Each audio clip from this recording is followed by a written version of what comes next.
Hello and welcome. I am Christopher Jon Bjerknes. It is July 27th, 2022. Today I'm going to be discussing a hot topic. Ever since Mattias Desmet's book, The Psychology of Totalitarianism, came out, many people have been discussing the concepts of mass formation, totalitarianism, and crowds of people becoming hypnotized and engaging in highly self-destructive and generally destructive behaviors. And I want to weigh in on this because I think it's vitally important for people to properly understand these issues, and I have a number of disagreements with Desmet. He relies upon Hannah Arendt and Gustave Le Bon, and those are two great minds, and there is much that I do agree with these people about, but there's also much that I disagree with them about. Primarily, I think I have a better grasp of history and the forces which deliberately influence this method of utilizing demagogues and leaders to manipulate crowds and masses of people and put them into a trance-like state in which the leader can impart hypnotic and post-hypnotic suggestions in the masses and thereby enslave the minds of the masses and imprint in their brains concepts, beliefs, and behaviors which contradict rationality and the facts. And once people have succumbed to these hypnotic and post-hypnotic suggestions, they can't utilize reason or the facts to escape what they feel they are compelled to do, because they have been hypnotized and suggestions have been imprinted into their brains, and that becomes a unique, different process of thought and behavior from normal behavior that individuals engage in, where they do utilize actual memories, facts, and reason to govern their own behavior and to have self-control and inhibitions, which are destroyed under hypnosis and the process of imparting these post-hypnotic suggestions. It appears to me that Desmet, Hannah Arendt, Gustave Le Bon, and the ancients, Aristotle, Polybius, and Plato, all agree that there is a process of government that evolves and eventually decays, and that evolution takes the form of an oligarchy in which the rich utilize their freedom to acquire more and more wealth in a constitutional republic, and that gives way to a democracy in which the masses want to have their freedom and participate in government. And then in democracy, demagogues step up and begin to control the masses and destroy democracy. Democracy reaches its apex and then begins to crumble as the demagogues inspire the crowd to gain more and more control of the government. And when these crowds act in a united fashion, they are irrational. They lower themselves to the lowest common denominator, and society falls apart because the destructive demands that the crowd makes. Gustave Le Bon especially emphasized the idea that crowds are only capable of destructive action. It can be heroic and noble destructive action, but it cannot be productive, creative action because they lack the intellect to engage in that. All of these philosophers and psychologists believe that there is an elite class of persons who have the abilities necessary to regulate and govern a proper functional society. And when the mob takes over and is led by demagogues, all of that decays and falls apart, because this common psychology where the demagogue becomes the mind of the body of the masses and directs it into destructive action is incapable of producing a viable and durable society. And so that all societies which inevitably fall under the control of these demagogues and of the masses in a mass formation operate under mass psychology and are self-defeating governments. Now, I believe that, it is true that the ancients observed this and commented on it. It is not occurring as a natural organic process today. Instead, there are people who have been studying the writings of Plato, Aristotle, and Polybius for 2,500 years, and they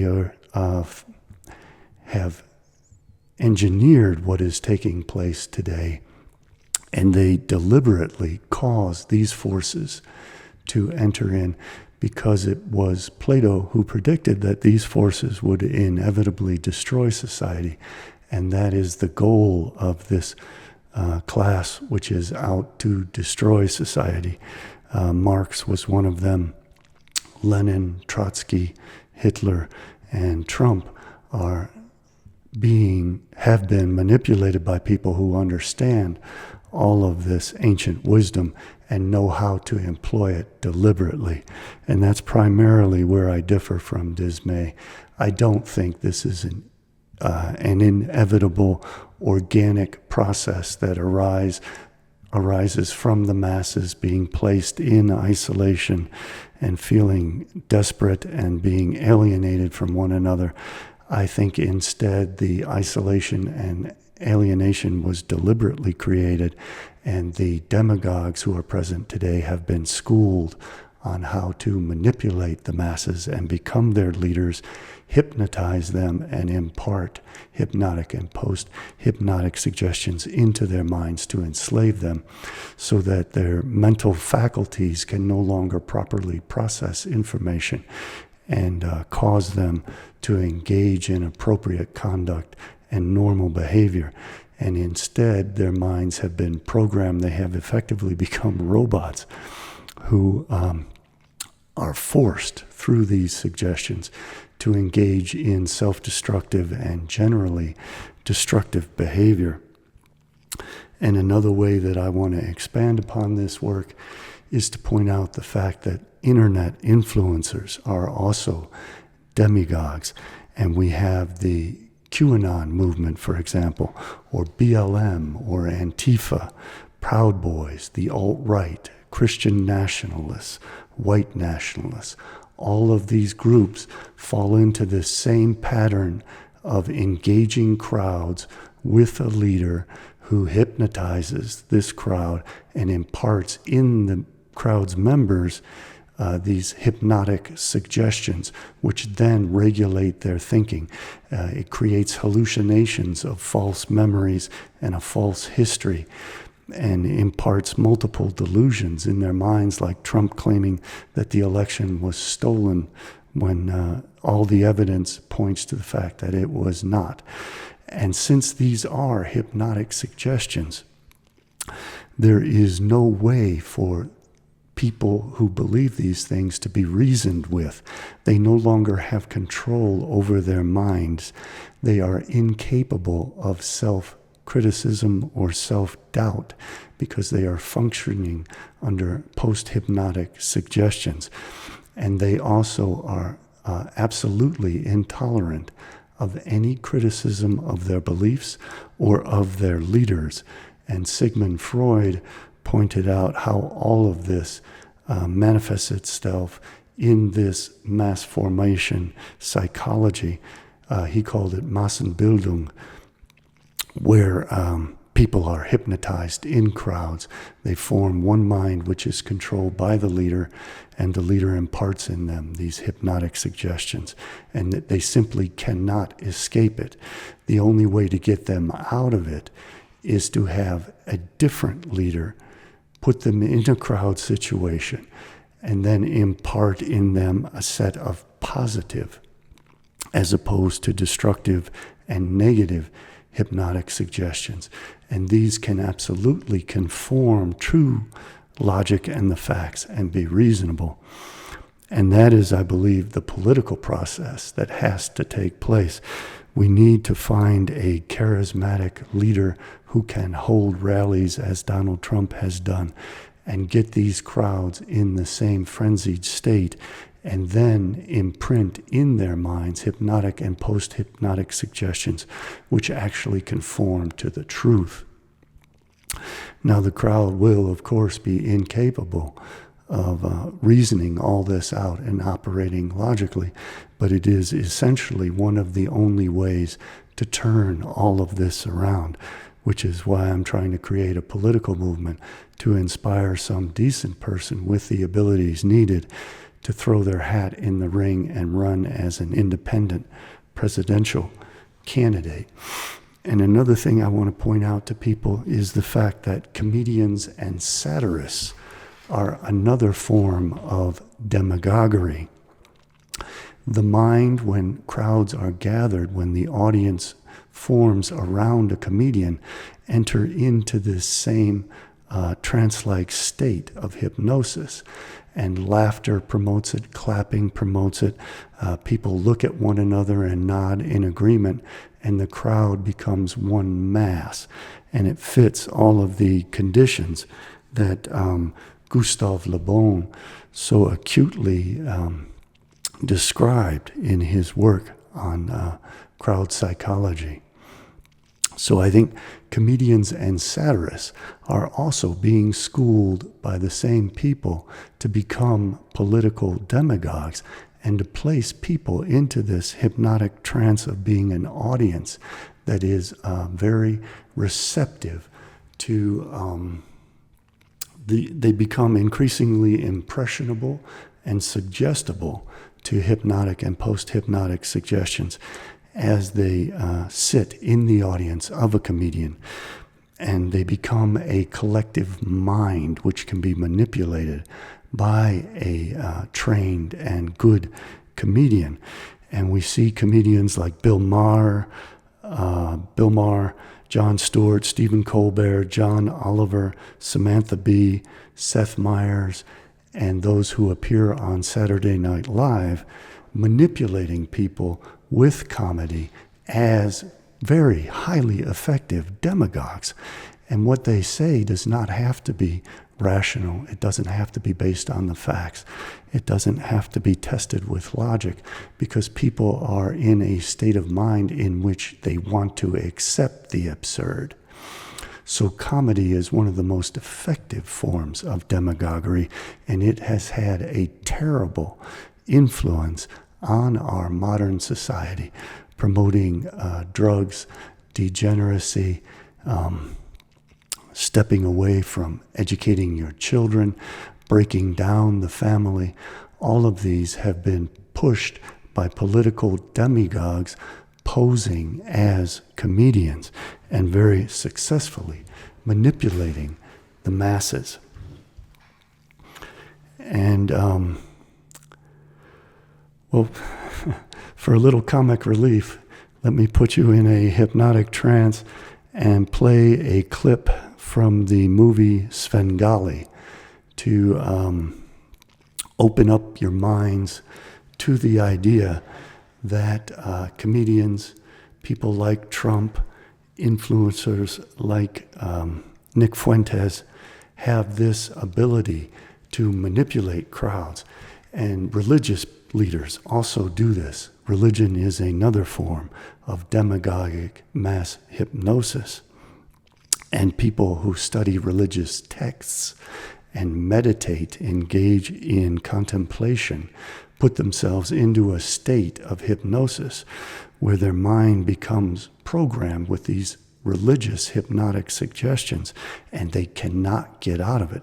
Even the most highly intelligent people cannot be reasoned with on religious questions because their mind has not arrived at its set of beliefs through the process of logic and facts and accurate empirical observation. It has instead been programmed by a hypnotist, including themselves through self-hypnosis, to accept all of these hypnotic suggestions. And the mind doesn't have the architecture built into it to get out of that. It simply rejects any self-criticism and reacts violently to any criticism of the belief set or of the leadership set, be it gods or preachers, who tout the nonsense which is being imprinted into their minds. They simply can't get out of it because they've been hypnotized in the same way that someone who is hypnotized and given a post-hypnotic suggestion will act like he or she is a chicken and march around flapping their arms as if they are wings, because they don't have the architecture any longer in their brain. They don't have the inhibitions or the reasonable abilities to not do it. And the same is true of religious people, because it is beyond indoctrination and inculcation. It is actually a hypnotic process of imparting hypnotic and post-hypnotic suggestions. Can you really take the pain away? Yeah, now you sit there quietly and do just as I tell you, huh? Right there, now, he's dominating her. You look at pretty Svengali. Looking at you is a funny way to kill my... You can see that the process begins by Svengali asserting himself as the leader over this woman, so that he is gaining control over her mind. She effectively becomes a robot, a body, and Svengali becomes the mind. And this is the same process that happens with crowds who become inspired by leaders to act destructively and irrationally.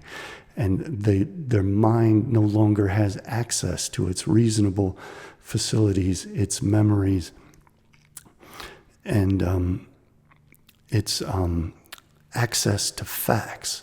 Instead, all it has access to is the leader and what the leader presents as if facts and as if reasoned logical statements, so that the leader takes the place in the brain of its normal architecture of mental processes, and the brain is subverted to become simply a set of these suggestions that replaces the normal conscious process of reasoning and reasoned behavior and normal conduct.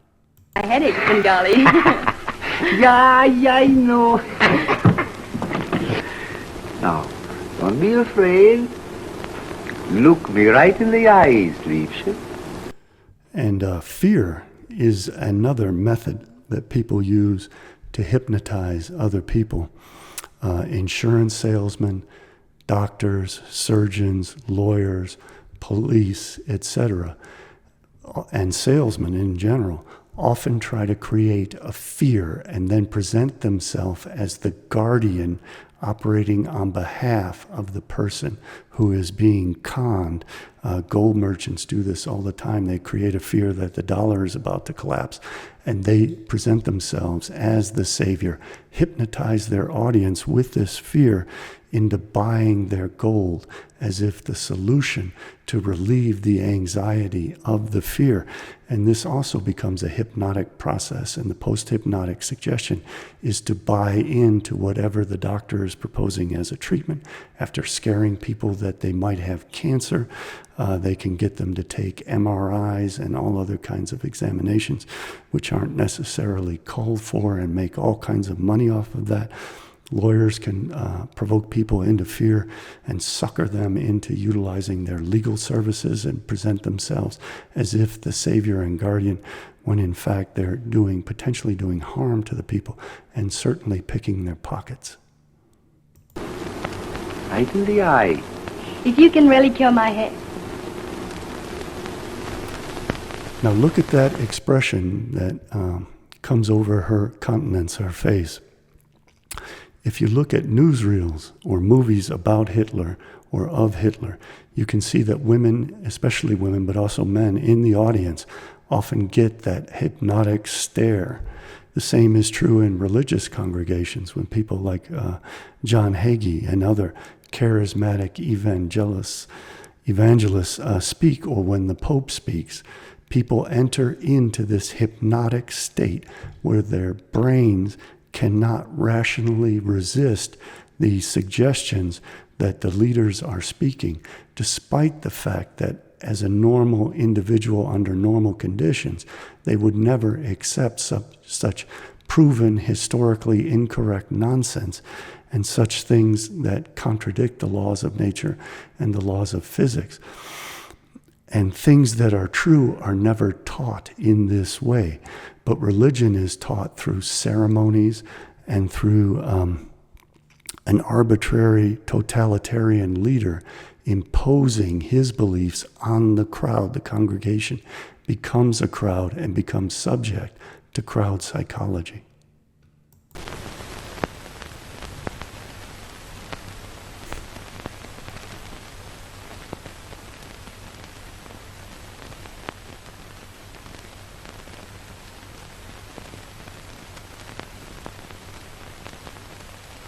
You shall see nothing, hear nothing, dream of nothing, but Svengali, Svengali. Donald Trump, Donald Trump, Svengali. Donald Trump. Svengali. Svengali. Now see how the mind is conditioned to submit to an extra mental process, which then it takes the place of the normal architecture of the mind, but still has access to those areas of the brain which record what it is that will govern future behavior. And that's what's taking place.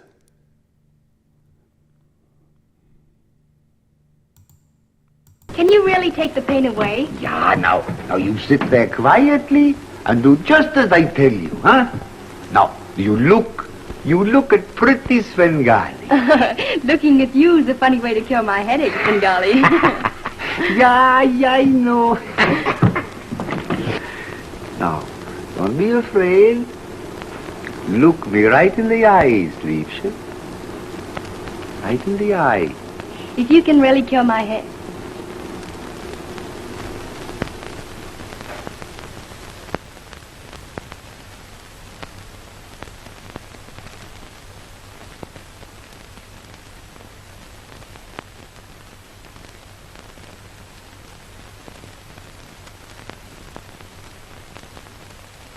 You shall see nothing,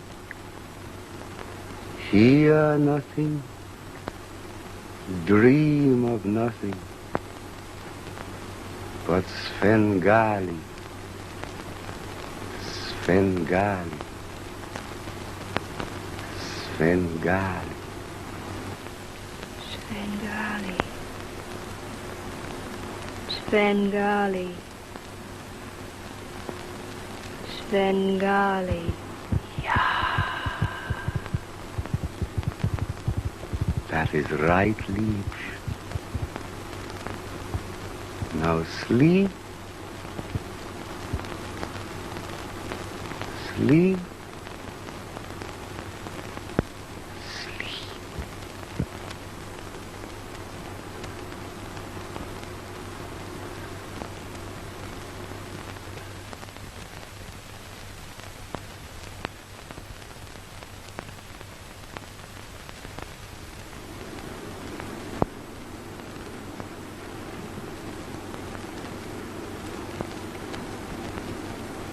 Open your mouth, Liebchen.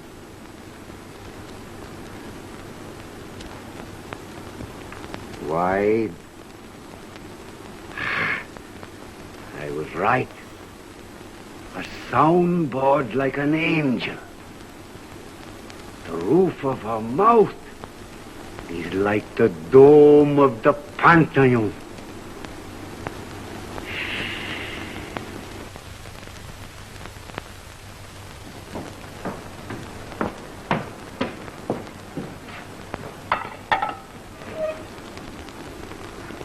The headache Liebchen.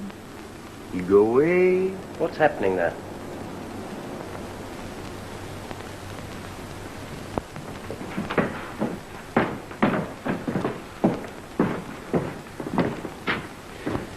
What's the matter, Trilby? What have you done to her? Trilby! Trilby! Wake her up! Are you asleep, Trilby? No. And open your eyes and say you're all right. Can you open your eyes, Trilby? No. He's hypnotized her. Bring her out of it at once. At once, do you hear me? Can you hear me, Trilby?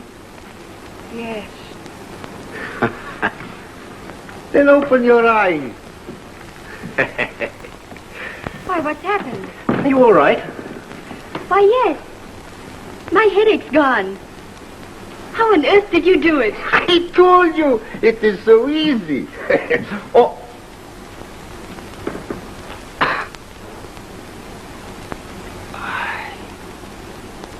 What's the matter?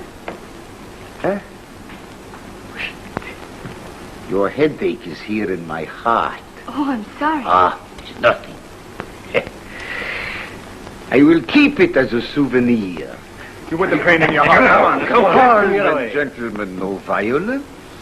No violence. And no dinner. What did he do? He hypnotized you. And don't you ever let him do it again. Those fellas can make you do anything and say anything you want. Lie, steal, anything. And then they make you kill yourself when they're done with you. Yeah, they do that. But he took my pain away. I'd rather have the pain than have it cured like that.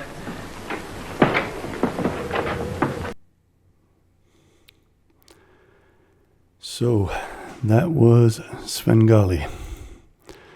We have a lot of Svengalis out there. Again, there's a whole class of comedians, internet influencers, people who are associated with foreign intelligence agencies, whether they know it or not. We have media and mass media outlets controlled by foreign intelligence agencies, all of which are forming these internet communities that act under crowd psychology and are easily manipulated against their own best interests.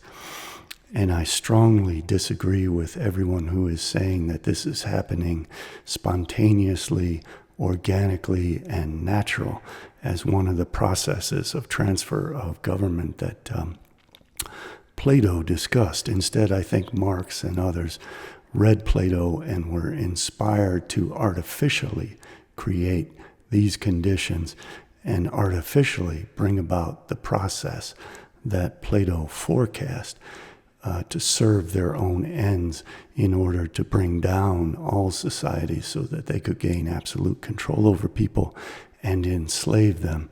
A light bulb goes off in their heads when they read Plato and Aristotle and the others, and especially Gustave Le Bon, who forecast that these communists and socialists would do exactly what they did under Lenin, Trotsky, and Stalin, and Mao, and the Jong-un family in North Korea, and as is now being done to us in America and other societies of Western civilization.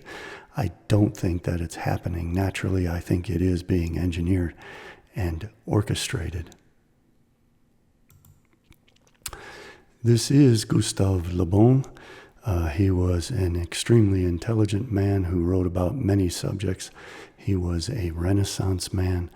He created the mass, he wrote about the mass energy equivalence long before Einstein. He complained to Einstein that Einstein didn't give him credit for it. He forecast atomic energy and the nuclear bomb in 1905 to 1907 in two of his books on the evolution of force and the evolution of matter. And again, all this was long before Einstein, who rejected the idea of atomic energy and atomic bombs, engineered taking credit for all of these ideas. But these ideas existed before Le Bon in the writings of Samuel Tulver Preston in 1875. He not only came up with the mass energy equivalence, he came up with E equals mc squared, and likewise forecast atomic energy and atomic bombs. And I've written a book on that, which you can find at my website, cjbbooks.com.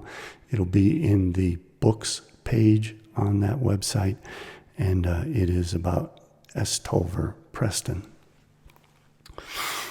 Gustave Le Bon inspired Freud and many others to investigate the psychology of crowds.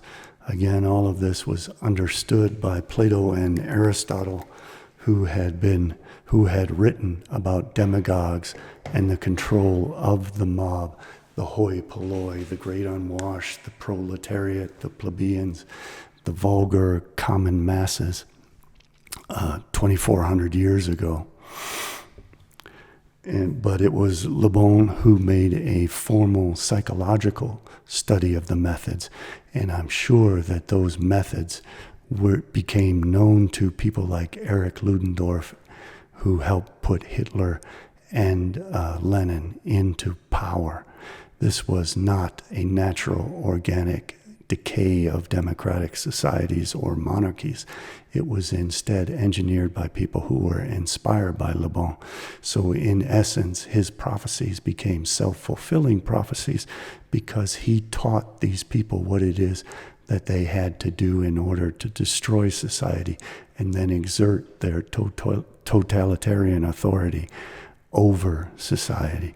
I would very much welcome the opportunity to discuss that with Mattias Desmet, if anyone has an association with him, an acquaintance with him.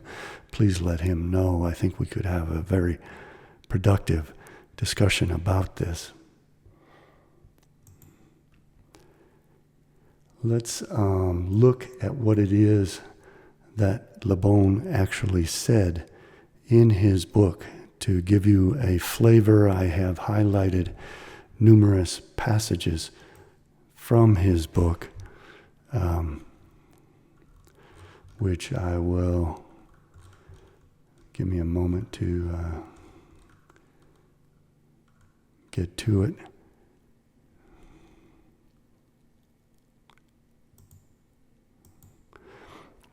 This is the book I'm talking about, The Crowd, A Study of the Popular Mind by Gustave Le Bon. I think it was first published in 1895 in French. I'm going to be reading from the second edition of the English translation, published by the Macmillan Company in New York in 1897. So let me pull up the relevant pages.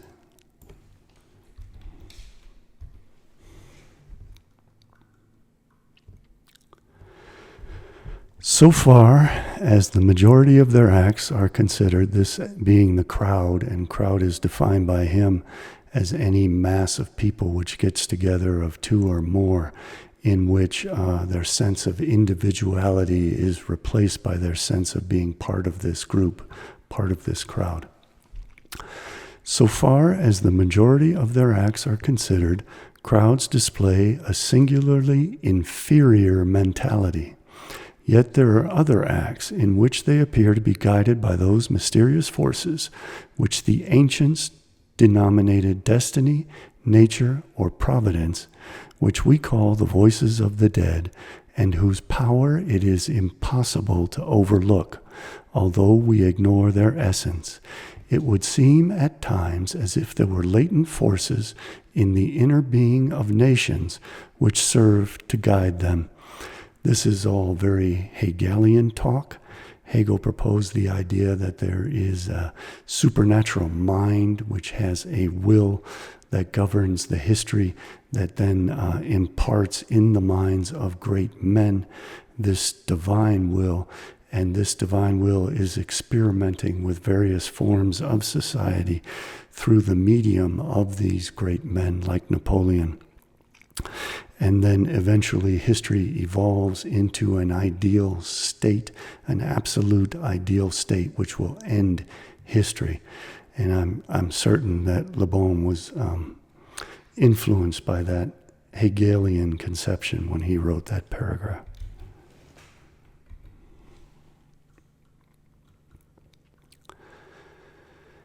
Today, the claims of the masses are becoming more and more sharply defined and amount to nothing less than a determination to utterly destroy society as it now exists, with a view to making it hark back to that primitive communism which was the normal condition of all human groups before the dawn of civilization. This could have been written by Plato. He's using modern terminology for what Plato wrote about in Book 8 of the Republic, sections 562a to 569c, which I'll read to you later. Little adapted to reasoning, crowds, on the contrary, are quick to act. As the result of their present organization, their strength has become immense. The dogmas whose birth we are witnessing will soon face the force of the old dogmas, that is to say, the tyrannical and sovereign force of being above discussion. The divine right of the masses is about to replace the divine right of kings. This is obviously a response to the Marxist conception of the dictatorship of the proletariat. But this, again, was all discussed by Plato, who definitely inspired Marx and Le Bon. All they're doing is utilizing Plato's warnings as a plan to bring about the horrific things that Plato was trying to prevent. They flip Plato on his head and become the demagogues that Plato warned us about.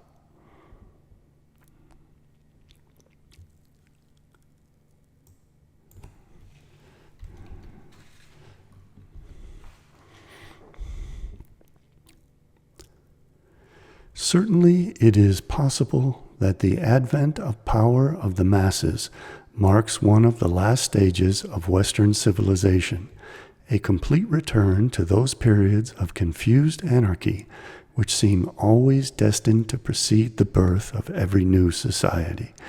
But may this result be prevented. Up to now, these thoroughgoing destructions of a worn-out civilization have constituted the most obvious task of the masses. And he was predicting what the communists were about to do in Russia and in Eastern Europe, and then under the Nazis, and then under the Chinese, and then under the North Koreans, North Vietnamese, etc. Civilizations, as yet, have only been created and directed by a small intellectual aristocracy, never by crowds. Crowds are only powerful for destruction. Their rule is always tantamount to a barbarian phase. A civilization involves fixed rules, discipline, a passing from the instinctive to the rational state, forethought for the future, an elevated degree of culture, all of them conditions that crowds, left to themselves, have invariably shown themselves incapable of realizing. In consequence of the purely destructive nature of their power, crowds act like those microbes which hasten the dissolution of enfeebled or dead bodies. When the structure of a civilization is rotten, it is always the masses that bring about its downfall.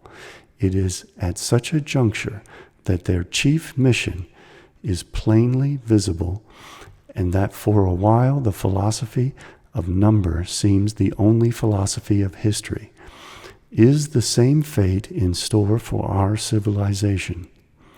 There is ground to fear that this is the case. We are not as yet in a position to be certain of it.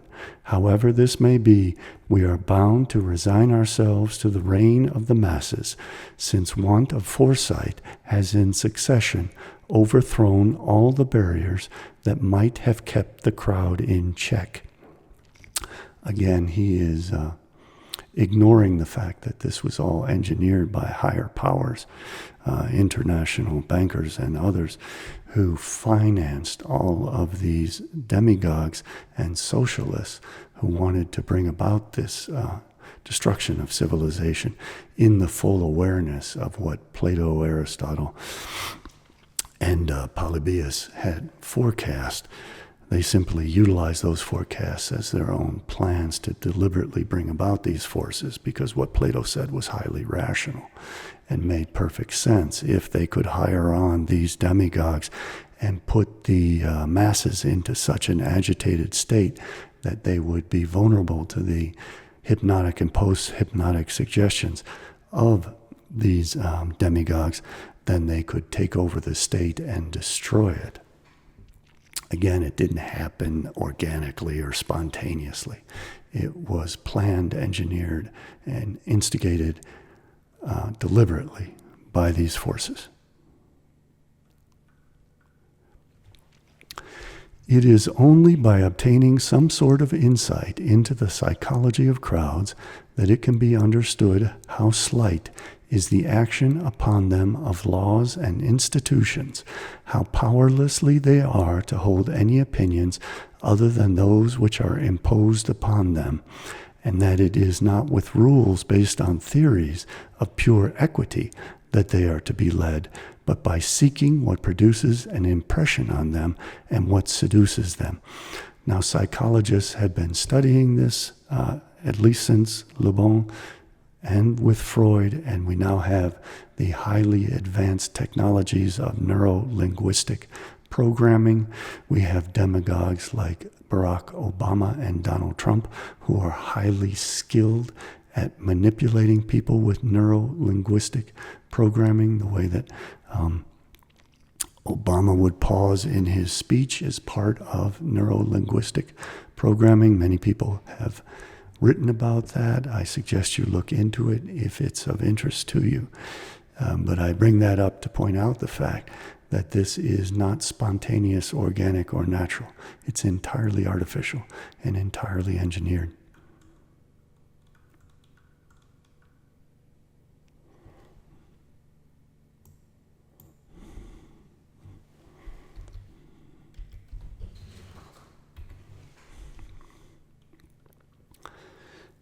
You can read through this chapter heading, which gives a description of it. I hope that anyone who is very seriously looking into this reads this book.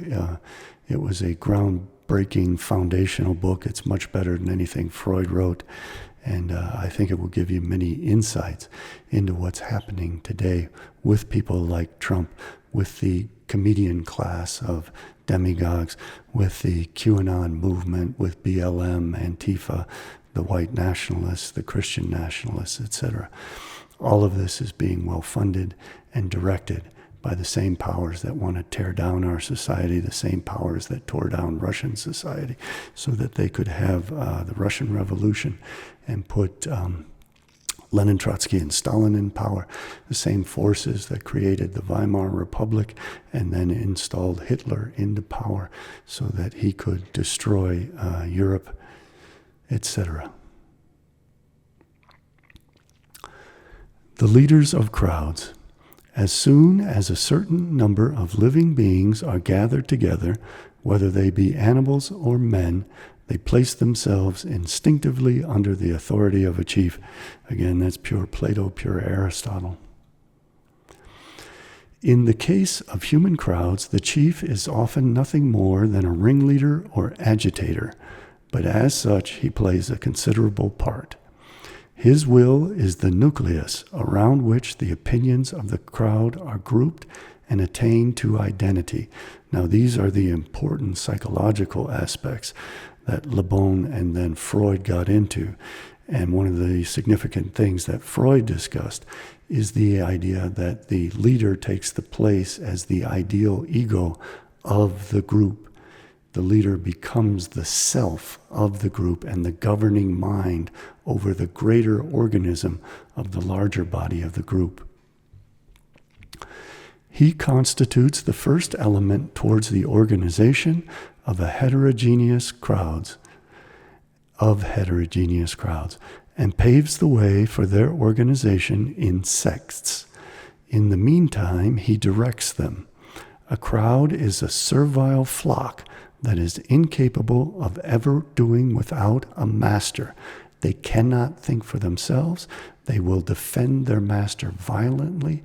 They will not permit self-criticism or criticism of their master. That was one of the key elements that Freud emphasized. The leader has most often started as one of the led. That I don't believe. In modern times, from Napoleon on, or long before, from Cromwell, even before Cromwell, all these revolutionaries were set up on this leadership pedestal by higher forces, primarily by bankers who wanted to overthrow the monarchy and the church so that they could seize control of both. The leader has most often started off as one of the led. He has himself been hypnotized by the idea whose apostle he has since become. It has taken possession of him to such a degree that everything outside it vanishes, and that every contrary opinion appears to him an error or a superstition.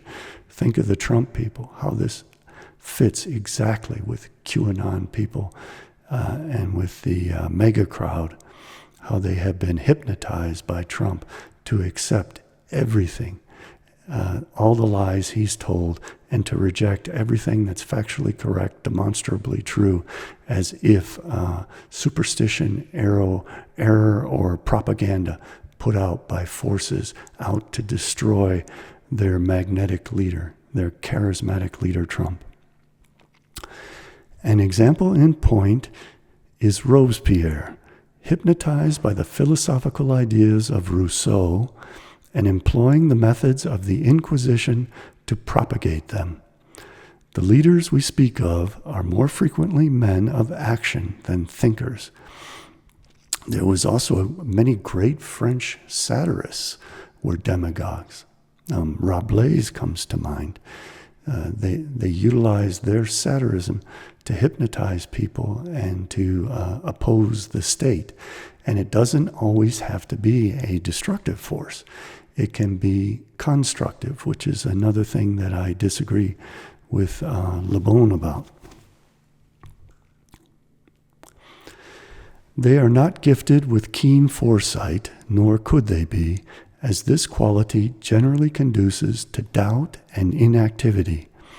They are especially recruited from the ranks of those morbidly nervous, excitable, half-deranged persons who are bordering on madness.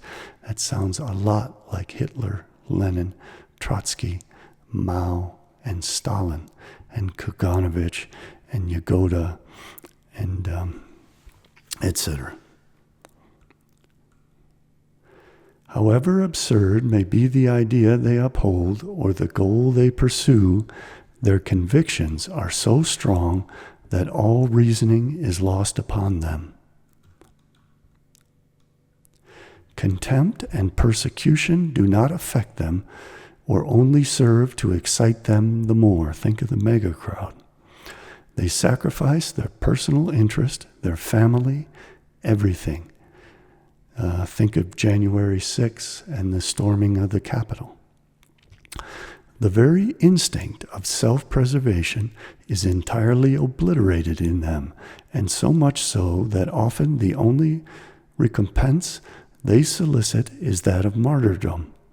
The intensity of their faith gives great power of suggestion to their words.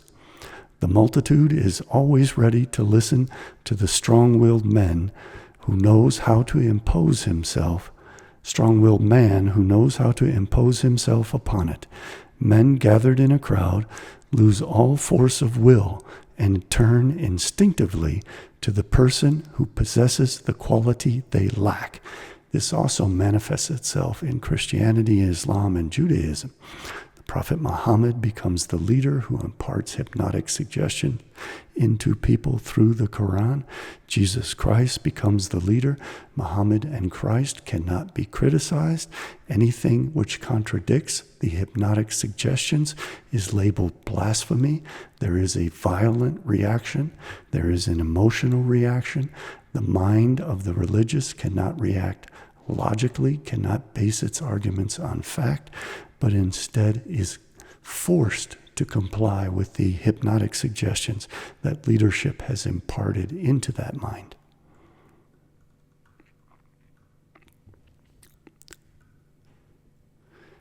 In every social sphere, from the highest to the lowest, as soon as a man ceases to be isolated, he speedily falls under the influence of a leader.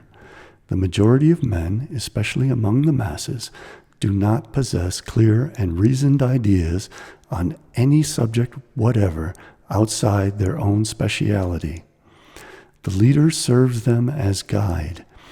It is just possible that he may be replaced, though very inefficiently, by the periodical publications which manufacture opinions for their readers and supply them with ready-made phrases which dispense them of the trouble of reasoning. Well, we now have computer screens, television, movies, which can flash things at special intervals to use neuro-linguistic programming to impart these hypnotic suggestions in people. So they have become far more effective. And we have talking heads like Tucker Carlson, who can reach millions of people at once, who form a common crowd effectively, both through television and the internet. And we have comedians doing the same thing. So media has become a very effective form of demagoguery that can reach the masses. But Adolf Hitler said that it is the speech by a charismatic leader that is far more effective than any periodical or newspaper or academic discussion could ever be. And he was absolutely correct. So we need effective public speakers to give speeches to get people to snap out of these hypnotic suggestions which have been imprinted on their brains by people like Trump. The leaders of crowds wield a very despotic authority. Think of Putin and his mass rallies, which probably inspired Trump and his mass rallies. And this despotism indeed is a condition of their obtaining a following. It has often been remarked how easily they extort obedience, although without any means of backing up their authority from the most turbulent action of the working classes. People often wonder how Stalin got away with mass murdering tens of millions of people who, if they had joined together, could easily have overthrown Stalin. It's because the masses become incapable of independent action or rational thought, because they have been hypnotized and their brains have been manipulated and brainwashed so that the architecture of their brain calls upon these hypnotic suggestions instead of calling upon reason, memory, and facts. They fix the hour of labor and the rate of wages, and they decree strikes, which are begun and ended at the hour they ordained. In other words, they have enslaved people.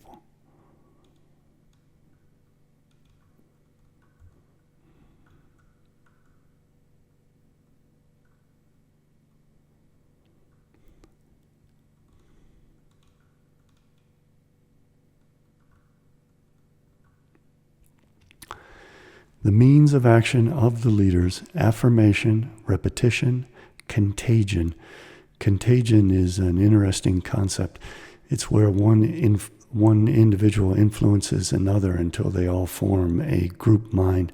It's peer pressure that causes other people to abandon what logic and reason tell them and instead follow the leader and become sheep who are shepherded by leaders. When it is wanted to stir up a crowd for a short space of time, to induce it to commit any act of any nature, to pillage a palace, or to die in defense of a stronghold or a barricade, for instance. Think of that woman on January 6th who was shot in the neck and killed. The crowd must be acted upon by rapid suggestion, among which example is the most powerful in its effect. To attain this end, however, it is necessary that the crowd should have been previously prepared by certain circumstances, and above all, that he who wishes to work upon it should possess the quality to be studied farther on, to which I give the name of prestige. Trump and Putin have the whole alternative media building up their prestige, and they viciously attack anyone who criticizes Trump or Putin, such as myself, because we erode the prestige of Trump and Putin. And instead, there are whole groups of internet trolls who are paid to smearmonger and personally attack me and others who criticize Trump and Putin. And they always do it with deceitful, dishonest, lying smears that personally attack me and the others, instead of addressing the facts, because that is the only way they can attack my prestige in the public eye, and at the same time try to defend the prestige of Putin and Trump, because prestige is very significant and important in manipulating the crowds and in hypnotizing the crowds.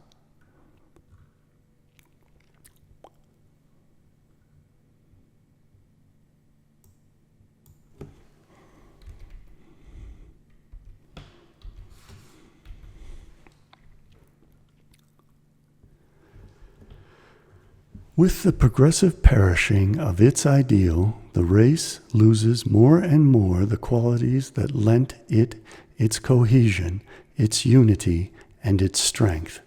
The personality and intelligence of the individual may increase, but at the same time, this collective egoism of the race is replaced by an excessive development of egoism of the individual, accompanied by a weakening of character and a lessening of the capacity for action.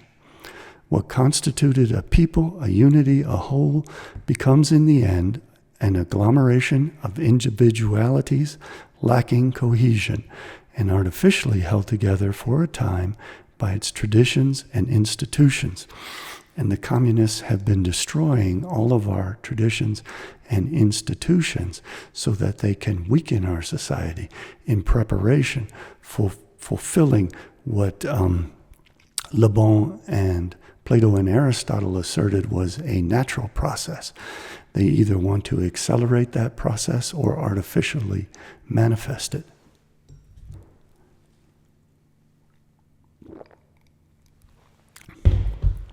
It is at this stage that men, divided by their interests and aspirations, and incapable any longer of self-government, require directing in their pettiest acts, and the state exerts an absorbing influence.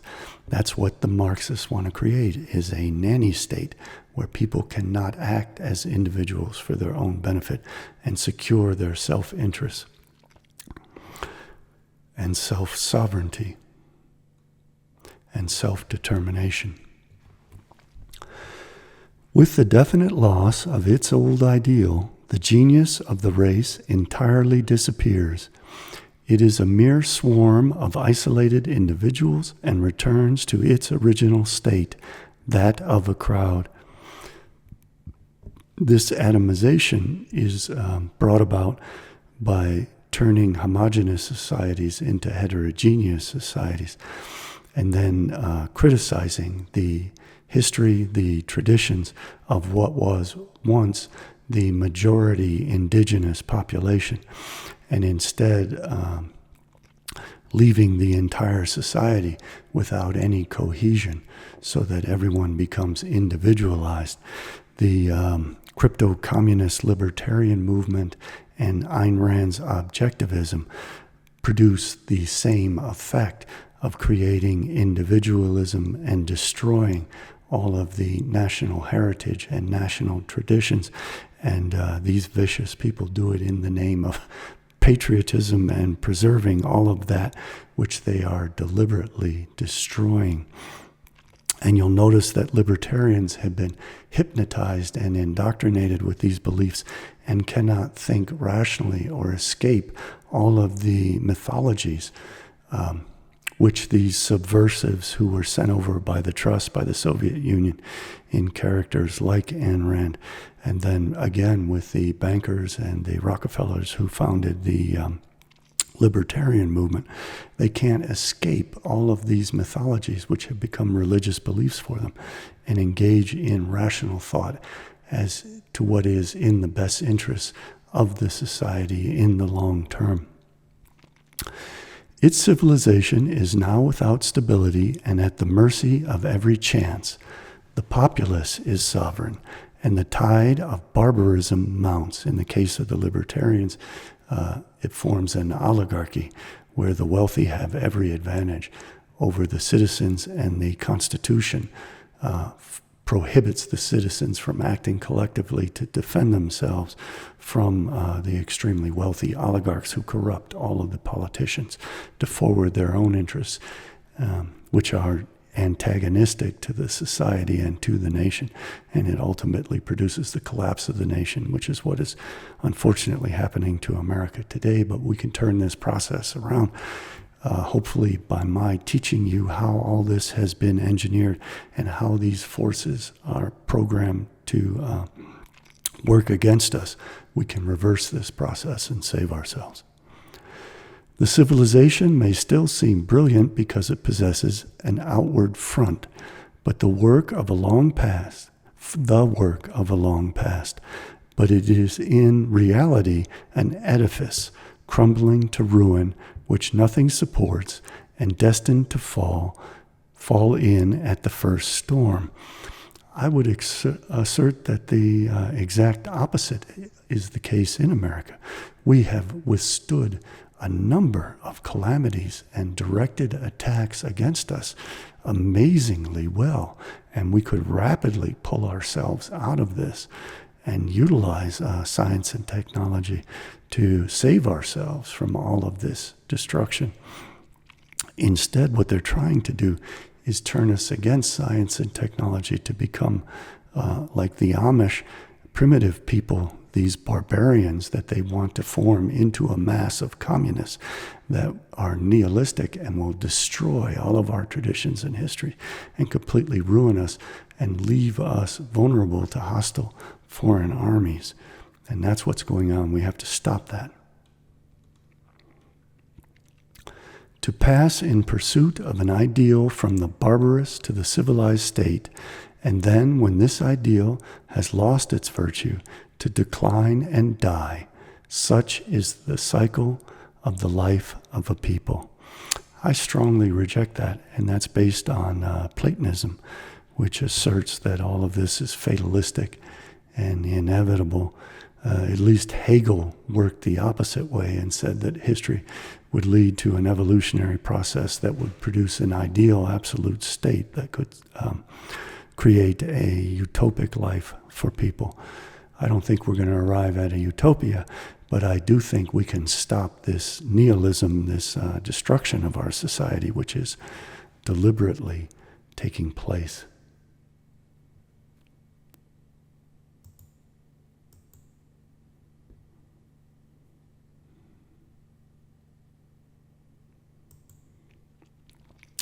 Another work you should investigate if you are interested in these things is group psychology and the analysis of the Ego, Massenpsychologie und Ich-Analyse by Sigmund Freud. And I think he does take Le Bon's ideas in an important direction in establishing how this fatherly figure takes over as the leader and becomes the mind of the mob and the ego of the mob. It's all there already in Le Bon, but Freud puts it in a language which can be useful for conveying the ideas. This Wikipedia article on the social sciences and the masses in German gives a pretty good summation of what I wanted to bring up about Freud, and I've translated the relevant passage. Mass formation as a form of narcissistic projection from the individual onto a fatherly leader figure as a collective ego ideal, and is associated with such conditions as infatuation and hypnosis. The masses are in love with their leaders and with themselves, are incapable of self-criticism and do not allow criticism of their leaders. Again, please note the fact that this resembles religious beliefs and blasphemy laws. Religious people do not arrive at their convictions in normal educational processes where facts and logic are employed by disimpassioned teachers and textbooks. They are instead hypnotized by collective religious practices. They are gathered together in large crowds, which are led by a charismatic priest who hypnotizes them with song and clapping, and then imparts hypnotic suggestions that their minds cannot escape, because they're put into this impressionable, suggestive state that whatever the mind then absorbs as if truth can never be contradicted, and they react violently against any and all, including themselves, who would try to contradict it. And they become angry and frustrated with themselves when the logical processes of their own minds lead them to a crisis of faith, and they begin to reject the mythologies which have been imprinted in their brains when they're under hypnosis. And it's very difficult and painful, physically painful for people to try to escape this religious hypnosis. A lot of what Le Bon said, he either derived from Hegel or it strongly reminds me of Hegel.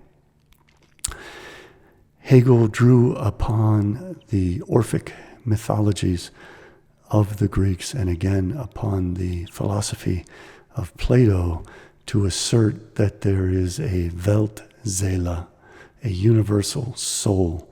The Platonists and the Neoplatonists asserted that the demiurge, the creator god of the universe, has a nous, a mind, and emanates a universal world soul, which then hatches all individual souls.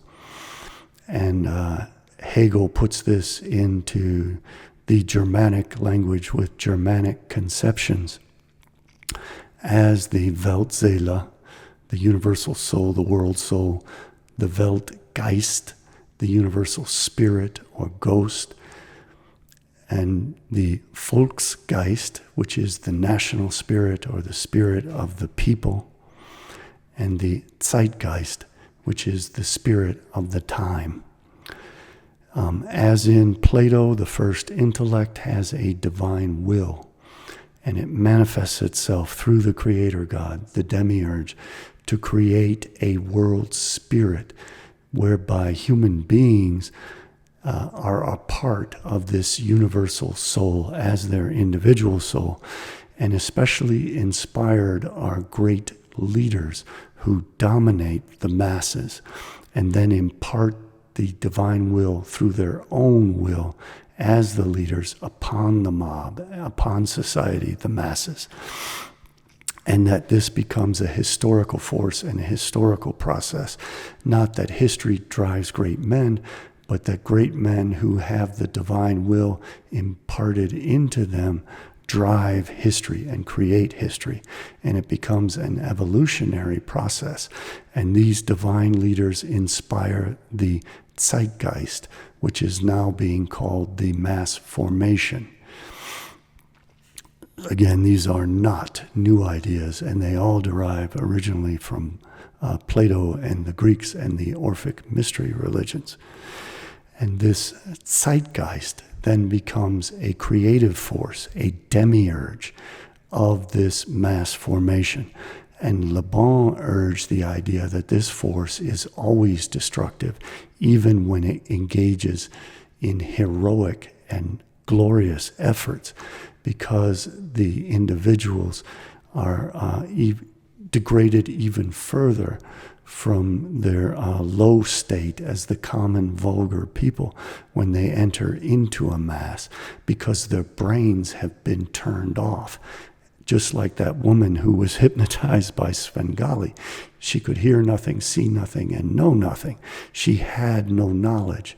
She had surrendered all of the normal architecture of the circuits of her brain, which have access to knowledge, to reason, to understanding, and instead submitted her brain robotically to be programmed by this charismatic leader. And Hegel was talking about this as a good thing, as in the case of Napoleon, where these great minds, these great leaders, were incarnations of this divine will. And they were born into the Volksgeist of the nation, which creates them. And Le Bon talks about, and Hannah Arendt, and Mr. Mattias Desmet talk about this idea of isolation from this Volksgeist, this democratic society, and that totalitarianism then supposedly spontaneously arises. But Hegel had it right. This zeitgeist is instead created by leaders.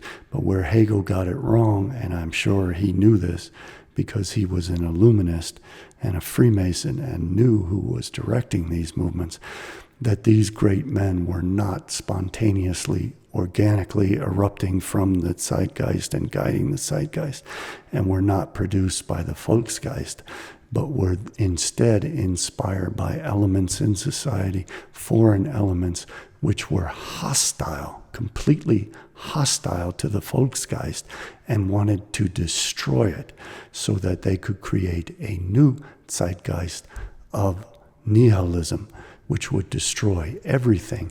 And then once chaos had erupted, they could have the mob clamoring for the restoration of order, and they would have ready at hand a leadership class which was totalitarian and authoritarian, who then promised to restore order and won over the mob to support them so that they could then take over society, eliminate the monarchy, eliminate the democracy, and replace it with a communistic totalitarian state which talked about liberty, equality, and freedom and fraternity.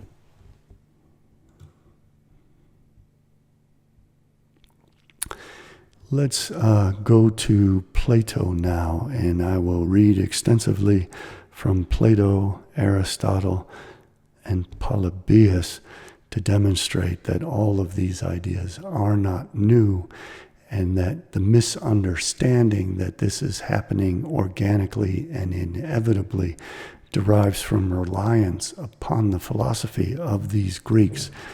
But what is needed is a thorough knowledge of history and the forces involved, true history, often taboo history, to understand that all of this is happening in the Christian and post-Christian world artificially by forces who are imposing this process on society. It is not erupting organically by the will of great men. It is instead being engineered by handlers behind those supposedly great men who direct them on how to manipulate the masses.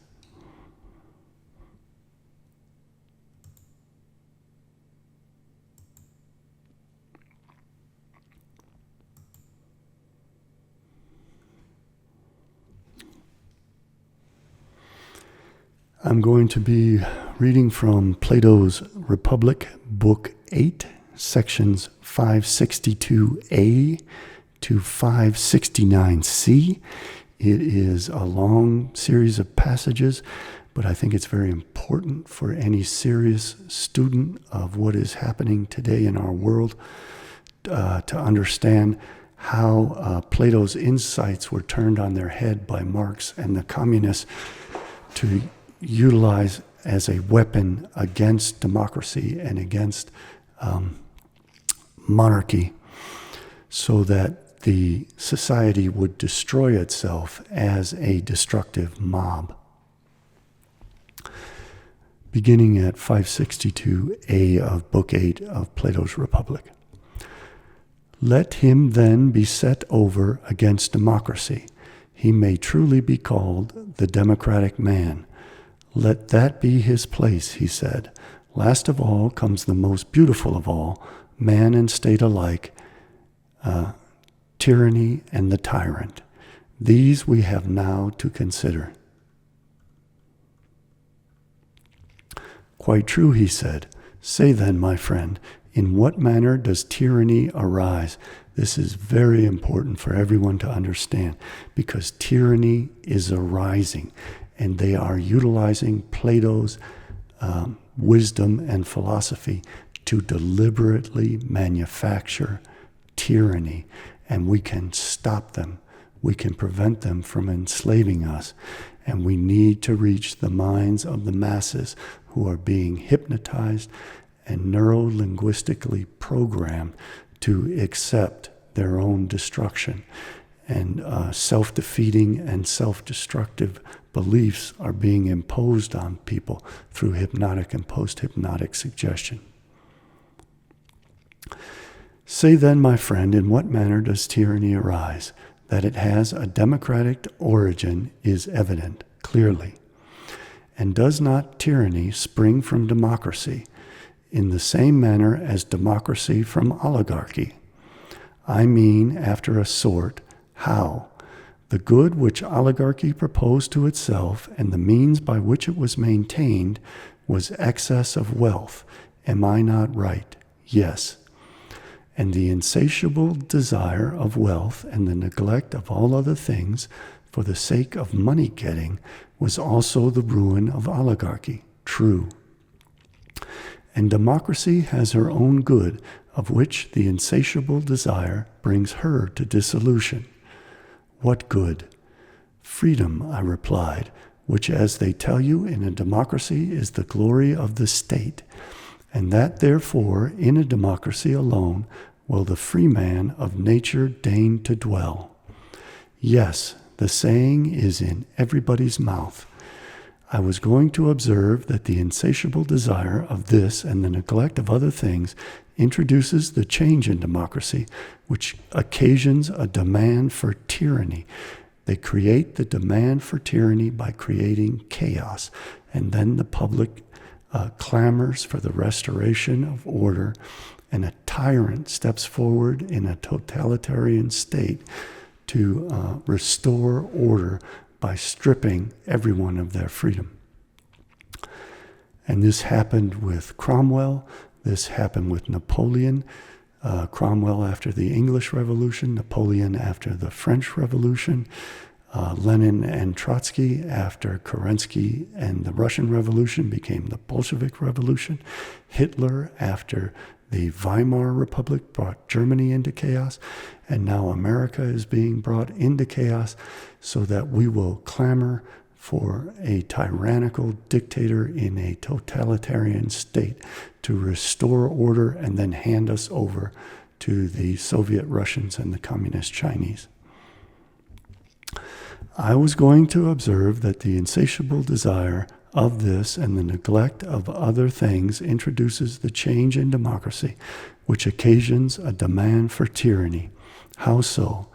When a democracy which is thirsting for freedom has evil cupbearers presiding over the feast and has drunk too deeply of the strong wine of freedom, then, unless her rulers are very amenable and give a plentiful draught, she calls them to account and punishes them and says that they are cursed oligarchs. In other words, the people are turned against their own government. Yes, he replied, a very common occurrence. Yes, I said, and loyal citizens are insultingly termed by her slaves. Patriots are called slaves. We see this very much in the alt media, where loyal citizens are called slaves. And we see this very much in communist propaganda. This is where Marx picked up on Plato to weaponize Plato's philosophy. Yes, I said, and loyal citizens are insultingly termed by her slaves who hug their chains and men of naught. Marx talked about freeing the workers from their chains. They have nothing to lose but their chains. She would have subjects who are like rulers, the dictatorship of the proletariat, and rulers who are like subjects, the mass murder of the bourgeoisie. These are men after her own heart, whom she praises and honors both in private and public. Now, in such a state, can liberty have any limit? In other words, it generates anarchy. Certainly not. By degrees, the anarchy finds its way into private houses and ends by getting among the animals and infecting them. How do you mean? I mean that the father grows accustomed to descend to the level of his sons and to fear them. We can see today how the elderly are ridiculed as boomers and how young people today are highly disrespectful to older people and how older people have become obsequious to younger people for fear of being criticized, being called politically incorrect. And all of the traditions and beliefs of the older generation are now ridiculed.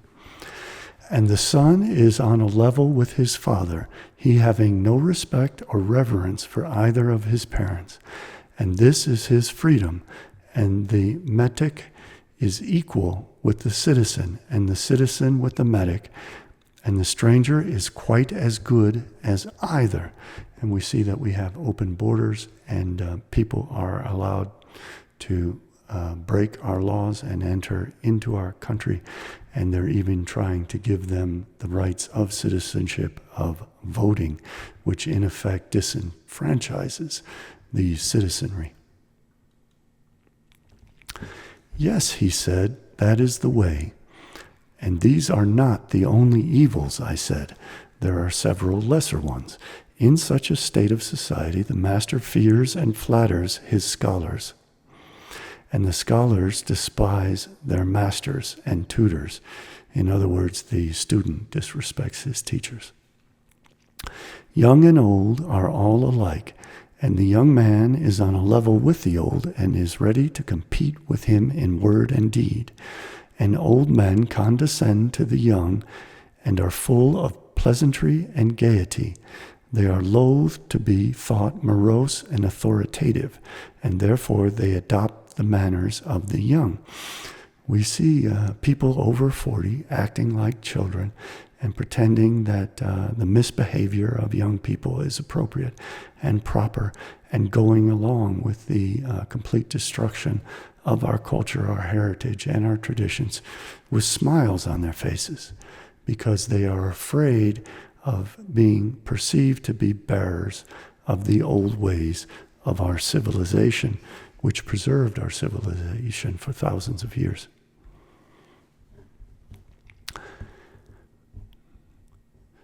Quite true, he said. It is indeed quite true.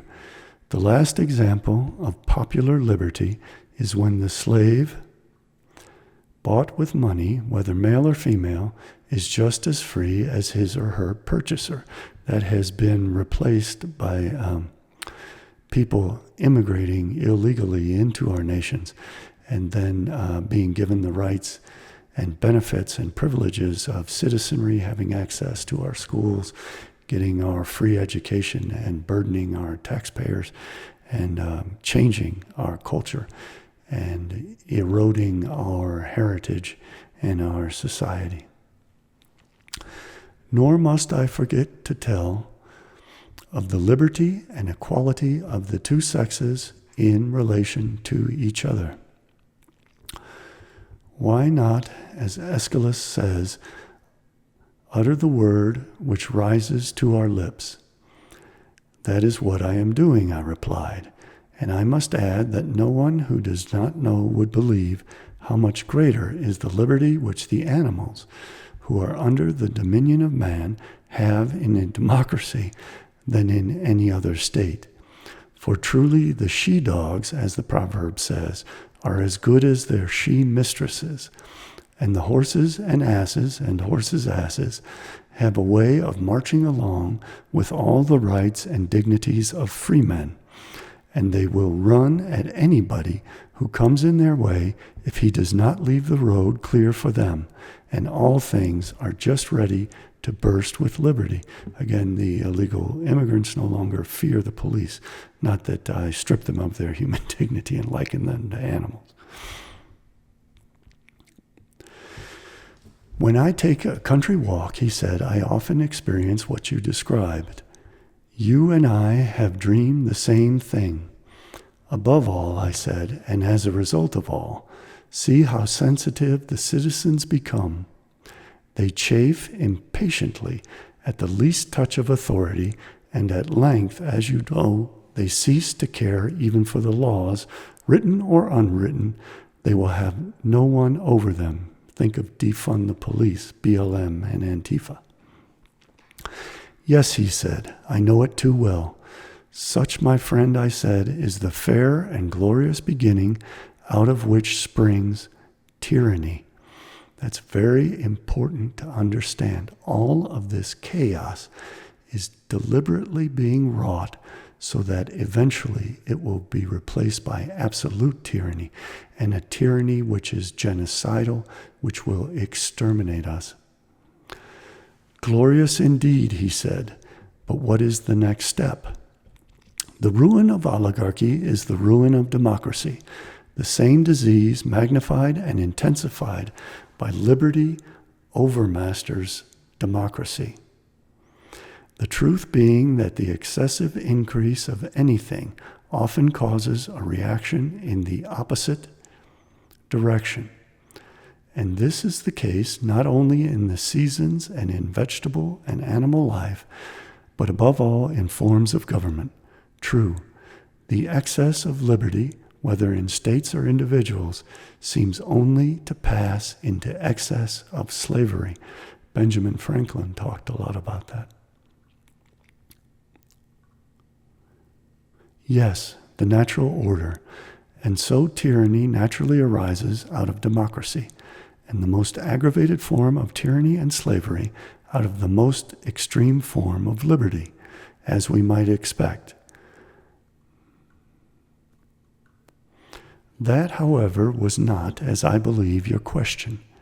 You rather desired to know what is that disorder which is generated alike in oligarchy and democracy, and is the ruin of both. Just so, he replied. Well, I said, I meant to refer to the class of idle spendthrifts, of whom the more courageous are the leaders and the more timid the followers, the same who we were comparing to drones, some stingless and others having stings. A very just comparison. These two classes are the plagues of every city in which they are generated, being the phlegm and bile are to the body. Being what phlegm and bile are to the body, the four humors. Yellow bile, black bile, phlegm, and blood. And the good physician and lawgiver of the state ought, like the wise bee-master, to keep them at a distance and prevent, if possible, their ever coming in, and if they have anyhow found a way in, then he should have them and their cells cut out as speedily as possible. Yes, by all means, he said. That's what we need to do, is we need to prune the honeycomb and get rid of the bad, stop the bad worker bees and drones from destroying us. Then, in order that we may clearly see what we are doing, let us imagine democracy to be divided, as indeed it is, into three classes. For in the first place, freedom creates rather more drones in the democratic than there were in the oligarchical state. That is true. And in the democracy, they were certainly more intensified. How so? Because in the oligarchical state, they are disqualified and driven from office, and therefore they cannot train or gather strength, whereas in a democracy, they are almost the entire ruling party. And while the keener sort speak and act, the rest keep buzzing about the bema and do not suffer a word to be said to the other side. Hence in democracies, where almost everyone is managed by the drones. Very true, he said. Then there is another class which is always being severed from the mass. What is that? They are the orderly class, which in a nation of traders is sure to be the richest, the bourgeoisie. Naturally so. They are the most squeezable persons and yield the largest amount of honey to the drones. Why, he said, there is little to be squeezed out of people who have little. And this is called the wealthy class, and the drones feed upon them when they are sicked upon them by the Marxists. That is pretty much the case, he said. The people are a third class, consisting of those who work with their hands. They are not politicians and have not much to live upon. This, when assembled, is the largest and most powerful class in a democracy, and we have to get this class working towards its own self-interest instead of serving the political demagogues, who are themselves agents of higher powers who want to destroy us and ultimately to exterminate us. True, he said, but then the multitude is seldom willing to congregate unless they get a little honey. And do they not share, I said. Do not their leaders deprive the rich of their estates and distribute them among the people, at the same time taking care to reserve the larger part for themselves? Why, yes, he said, to that extent the people do share, and the persons whose property is taken from them are compelled to defend themselves for the people as best they can. What else can they do? Think of a communist revolution. And then, although they may have no desire of change, and others change them with plotting against the people and being friends of the oligarchy, true. And the end is that when they see the people, not of their own accord, but through ignorance, and because they are deceived by informers seeking to do them wrong, then at last they are forced to become oligarchs in reality. They do not wish to be, but the sting of the drones torments them and breeds revolution in them. This relates to propaganda of the deed, in which nihilists and Marxists are encouraged to commit acts of terrorism and destructive acts, which then provoke the elite class and the government to become more oppressive. And then the Marxists and communists then clamor to the populace that they are being repressed and oppressed and must fight against the bourgeoisie and the government by committing more and more acts of terrorism, which then creates a more and more repressive state and more oppression by the bourgeoisie and the elite class. So it becomes a cyclical process which inevitably results in the dissolution of society and a revolution which produces chaos. Then when the chaos is created, the dictatorial, authoritarian, totalitarian state steps in the name of reproducing order. So the drones are pitted against the oligarchs in order to provoke the oligarchs to become more repressive. That is the process of propaganda of the deed. It does not happen spontaneously or naturally or organically. It was instead written and talked about by the Russian nihilists and is done deliberately by the Marxists in America today. That is exactly the truth. Then come impeachments and judgments and trials of one another. True, the people have always some champion whom they set over them and nurse into greatness. This is the fallacy and error that I think Desmet is falling into. It's not the people who are generating these totalitarian or authoritarian leaders. It is instead the most powerful people in the world who are generating these demagogues and telling them what to say. And you can see that by the fact that they all act in unison. They all repeat the same talking points. The demagogues in America repeat what the demagogues in Soviet Russia and Communist China say. Yes, that is their way. This and no other is the root from which a tyrant springs. When he first appears above ground, he is a protector. Yes, that is quite clear. He asserts himself as the savior. And then, since the mob is so fearful, they accept him as the savior in hopes that he will save them from that which they are afraid of. And whatever propaganda the demagogue spews out becomes what the crowd accepts as truth. How then does a protector begin to change into a tyrant? Clearly, when he does what the man is said to do in the tale of the Arcadian temple of Lycaean Zeus. What tale? The tale is that he who has tasted the entrails of a single human victim, minced up with the entrails of other victims, is destined to become a wolf? Did you ever hear of it? Oh yes. The protector of the people is like him. Having a mob entirely at his disposal, he is not restrained from shedding the blood of kinsmen. This is a point that Le Bon and Freud stressed, that people act violently in a mob because they feel a sudden sense of power, of being united with a crowd. People who are timid and as individuals who would never engage in a fight become brutal and self-sacrificing and have no sense of their own vulnerability.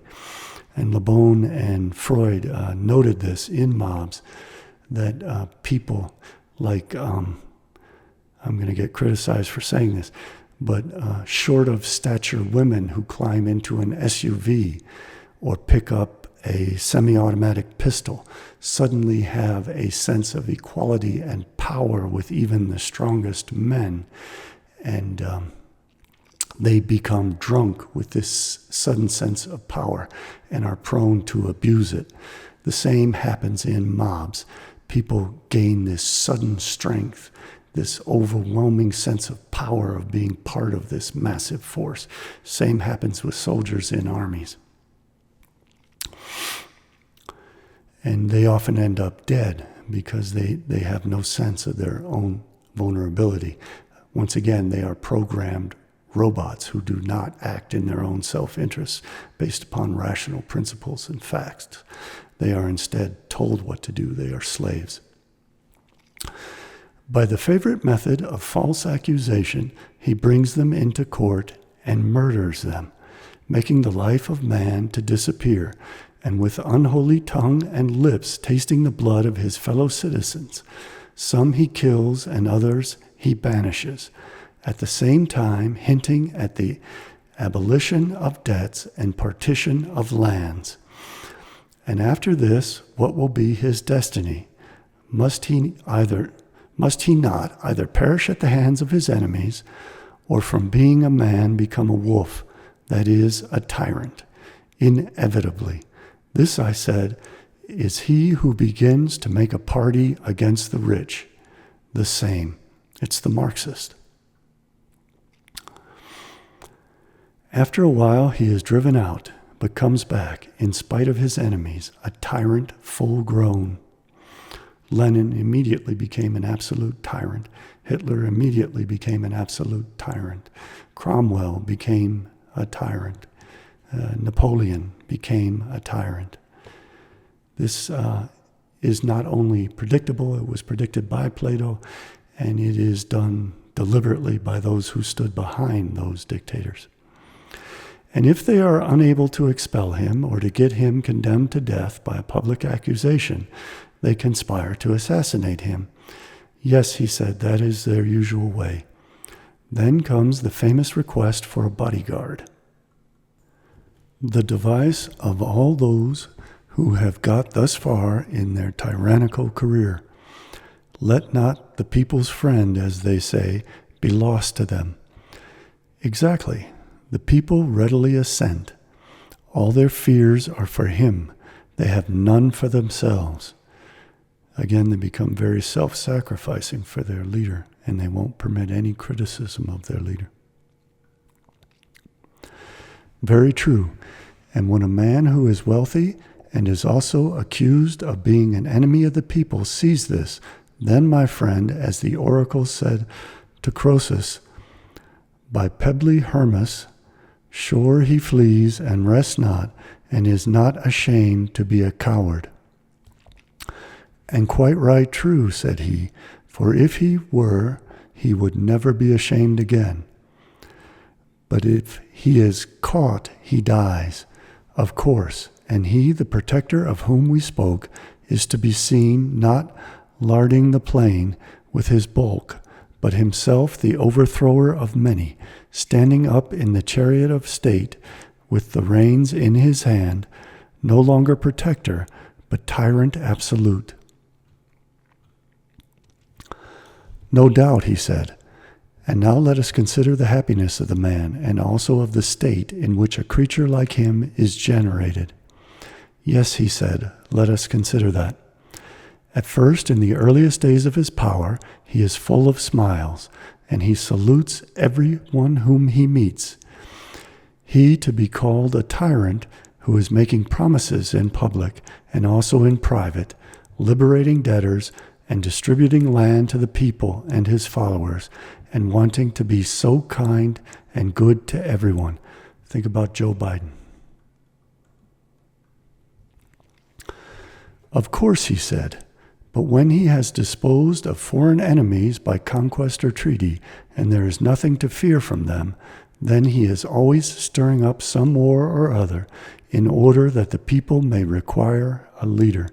Think about Vladimir Putin.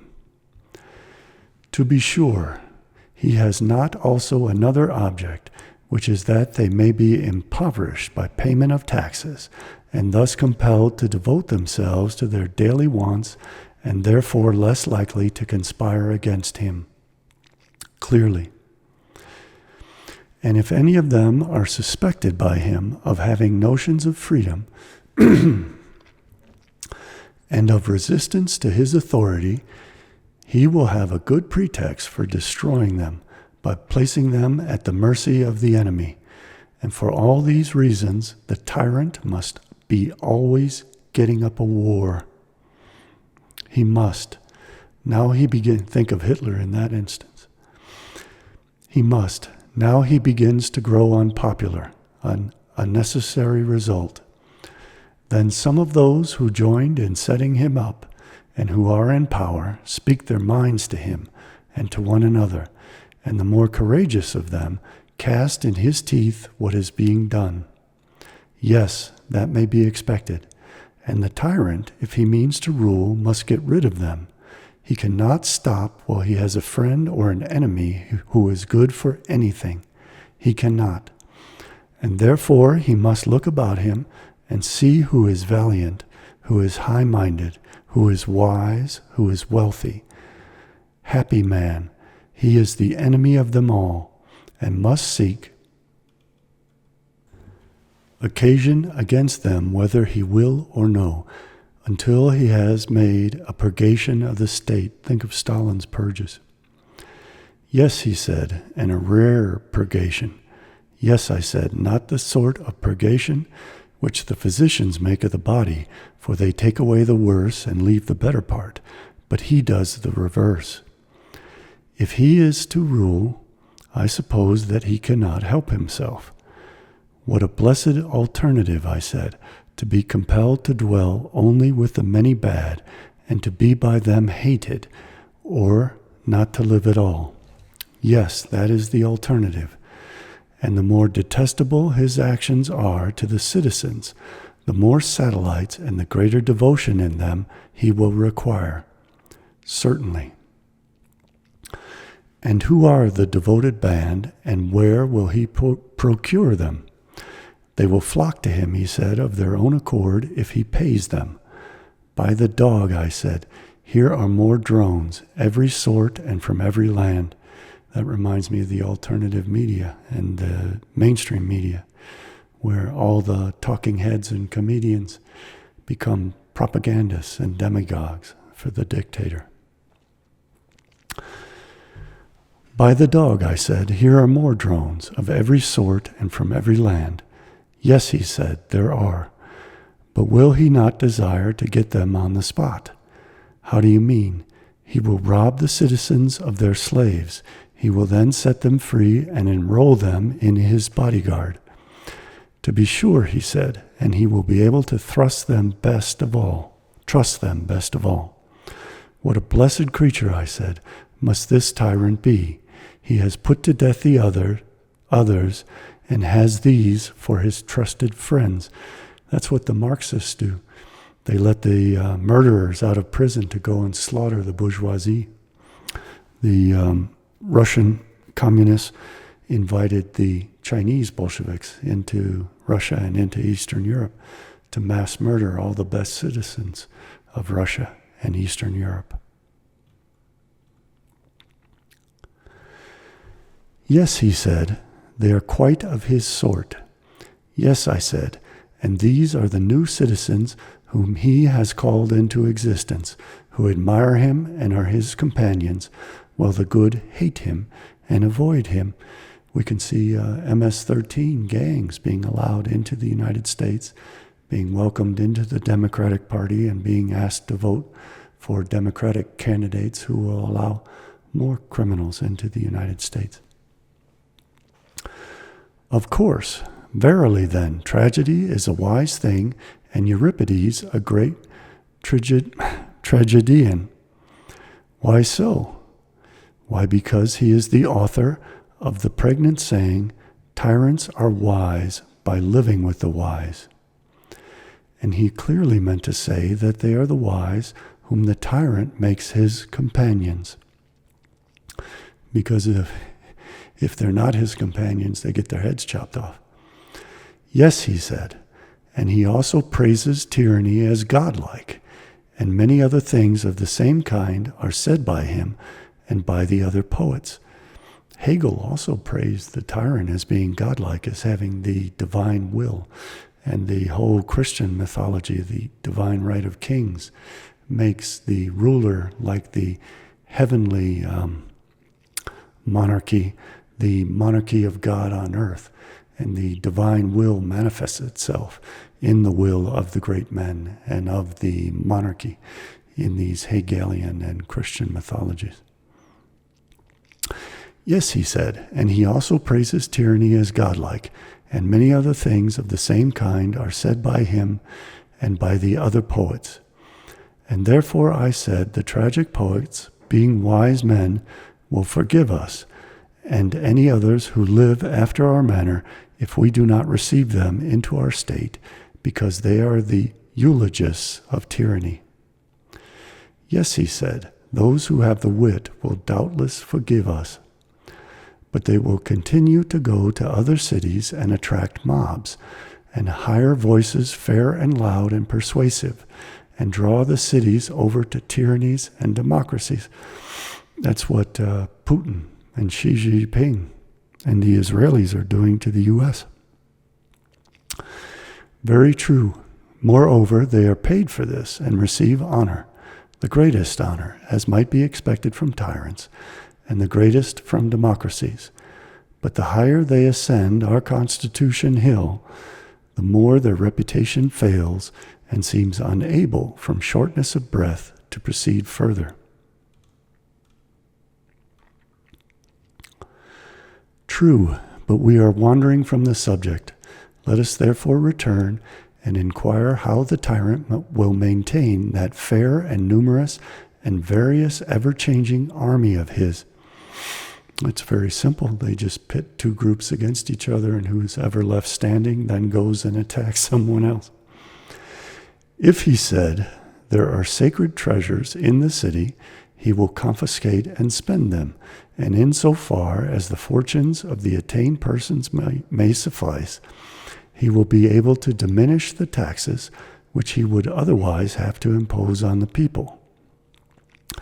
And when these fail, why, clearly, he said, then he and his boon companions, whether male or female, will be maintained out of his father's estate. You mean to say that the people from whom he has derived his being will maintain him and his companions? Yes, he said, they cannot help themselves. But what if the people fly into a passion and avert that a grown-up son ought not to be supported by his father, but that the father should be supported by the son? The father did not bring him into being or settle him in life in order that when his son became a man, he should himself be the servant of his own servants and should support him and his rabble of slaves and companions, but that his son should protect him, and that by his help he might be emancipated from the government of the rich and aristocratic, as they are termed. And so he bids him and his companions depart, just as any other father might drive out of his house a riotous son and his undesirable associates. By heaven, he said, the parent will discover what a monster he has been fostering in his bosom, and when he wants to drive him out, he will find that he is weak and his son is strong. Why, you do not mean to say that the tyrant will use violence? What, beat his father if he opposes him? Yes, he will, having first disarmed him. Then he is a parricide and a cruel guardian of an aged parent. And this is real tyranny, about which there can be no longer a mistake. And as the saying is, the people who would escape the smoke, which is the slavery of free men, has fallen into the fire, which is the tyranny of slaves. Thus liberty, getting out of all order and reason, passes into the harshest and bitterest form of slavery. True, he said. Very well, and may we not rightly say that we have sufficiently discussed the nature of tyranny and the manner of the transition from democracy to tyranny? Yes, quite enough, he said. And I want that to be a warning to humanity that some very smart and very powerful people studied these works of Plato and come from a tradition and a heritage that has been studying these works of Plato for 2,400 years and engineered all of this into Marxism and is now imposing communism on the world and making slaves of us all in the name of freeing us. But they don't want slaves, they want corpses. And that's their ultimate goal, is to convert us into corpses. I will now move on to Aristotle. From Aristotle's Politics, Book 4, Part 4. A fifth form of democracy, in other respects the same, is that in which not the law but the multitude have the supreme power and supersede the law by their decrees. Again, that is the dictatorship of the proletariat in Marxism. This is a state of affairs brought about by the demagogues. For in democracies which are subject to the law, the best citizens hold the first place, and there are no demagogues. But where the laws are not supreme, there demagogues spring up. For the people becomes a monarch, and is many in one, and the many have the power in their hands, not as individuals, but collectively, and that drives the mob to madness. Homer says that it is not good to have a rule of many, but whether he means this corporate rule or the rule of many individuals is uncertain. And the people, who is now a monarch and no longer under the control of law, seeks to exercise monarchical sway and grows into a despot. The flatterer is held in honor, this sort of democracy being relatively to other democracies what tyranny is to other forms of monarchy. The spirit of both is the same, and they alike exercise a despotic rule over the better citizens. The decrees of the demos correspond to the edicts of the tyrant, and the demagogue is to the one what the flatterer is to the other. Both have great power, the flatterer with the tyrant, the demagogue with democracies of the kind which we are describing. The demagogues make the decrees of the people override the laws and refer all things to the popular assembly. And therefore they grow great, because the people have all things in their hands, and they hold in their hands the votes of the people, who are too ready to listen to them. Further, those who have any complaint to bring against the magistrates say, "Let the people be judges." The people are too happy to accept the invitation, and so the authority of every office is undermined. Such a democracy is fairly open to the objection that it is not a constitution at all, for where the laws have no authority, there is no constitution.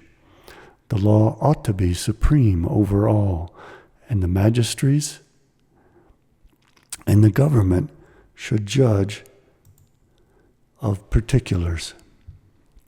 The U.S. Constitution asserts that it itself is the supreme law of the land.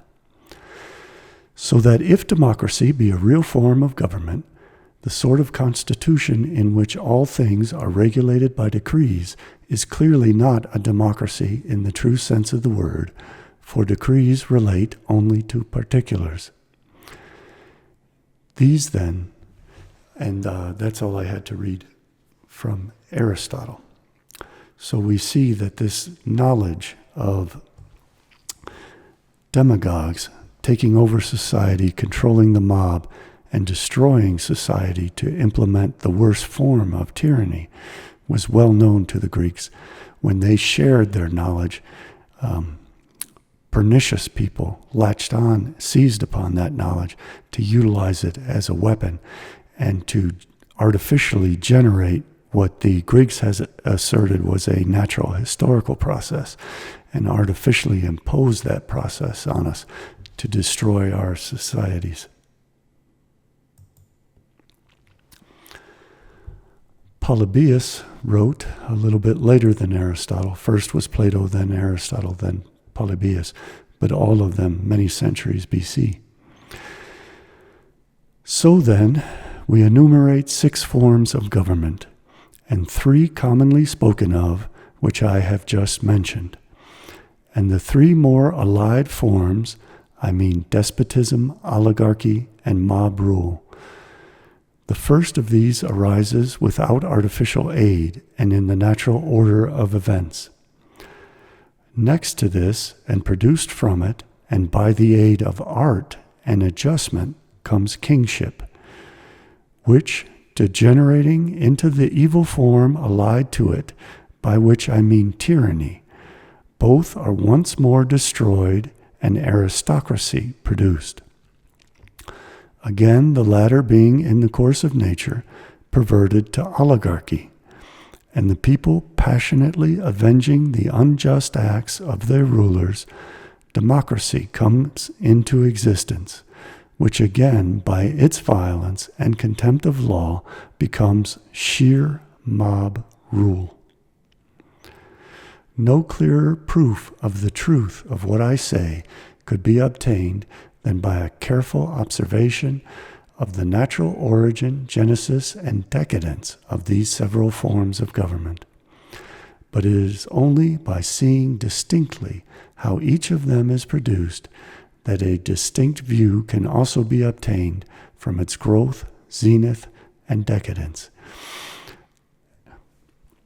and the time, circumstance, and place in which each of these may be expected to recur.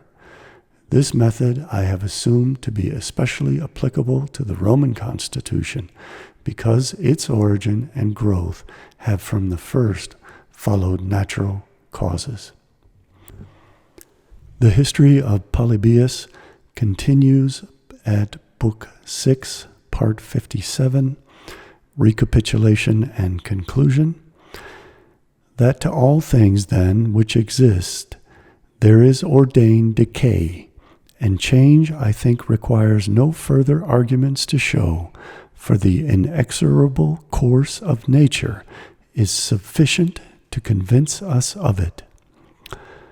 But in all polities we observe two sources of decay existing from natural causes, the one external, the other internal and self-produced.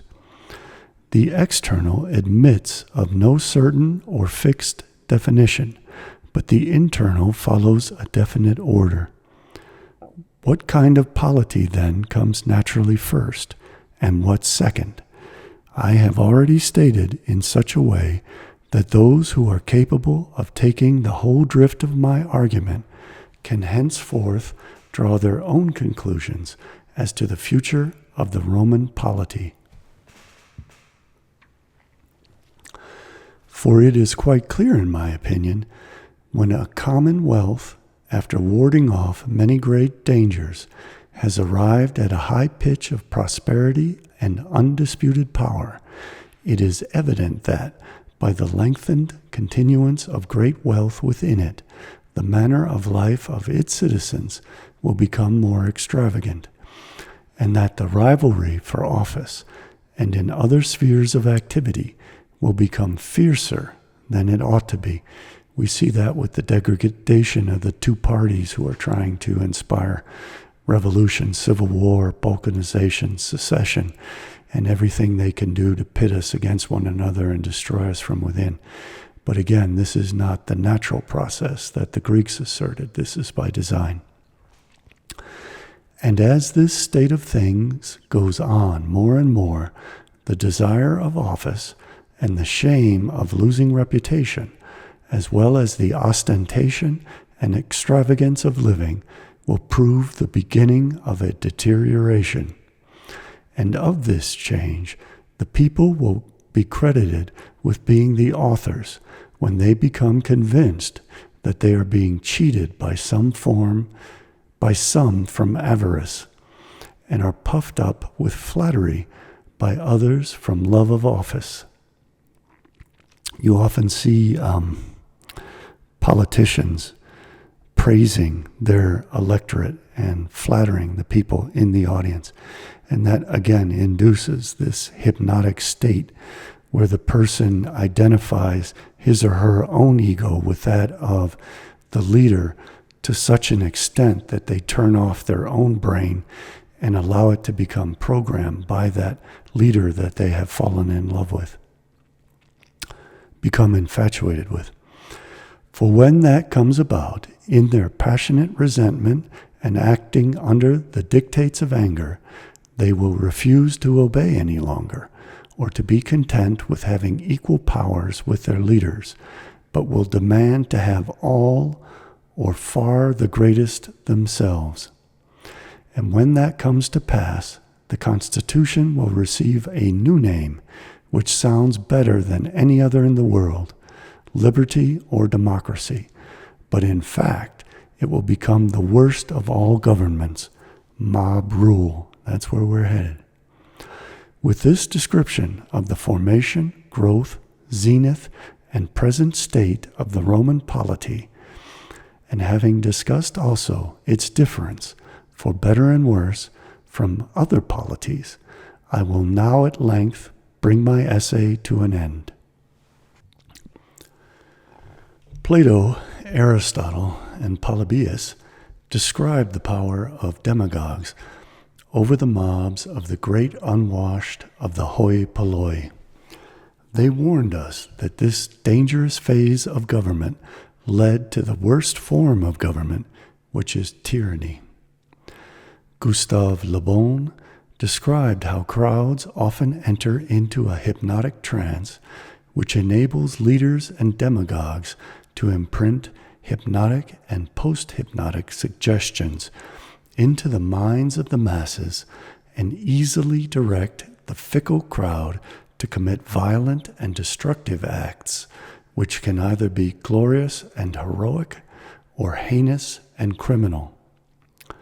The leader becomes the mind of a greater organism, which directs the body of the mob that obeys its master without any ability to resist.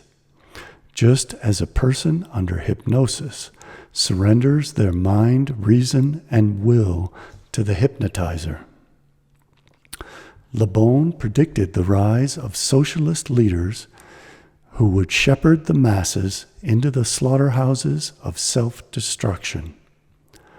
Lenin, Trotsky, and Stalin fit this mold, as did Hitler and as does Donald Trump.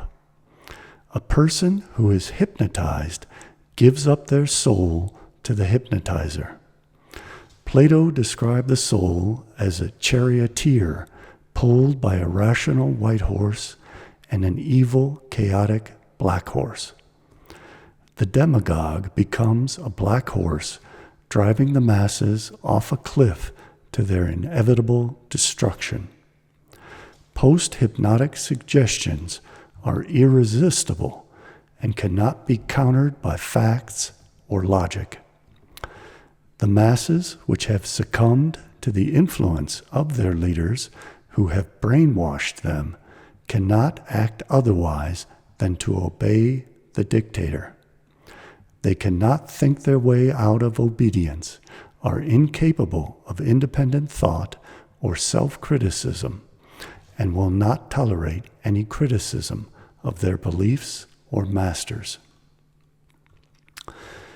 Religious indoctrination becomes a form of self-hypnosis in which the religious individual surrenders his or her mind and will to the dogma of the mythology.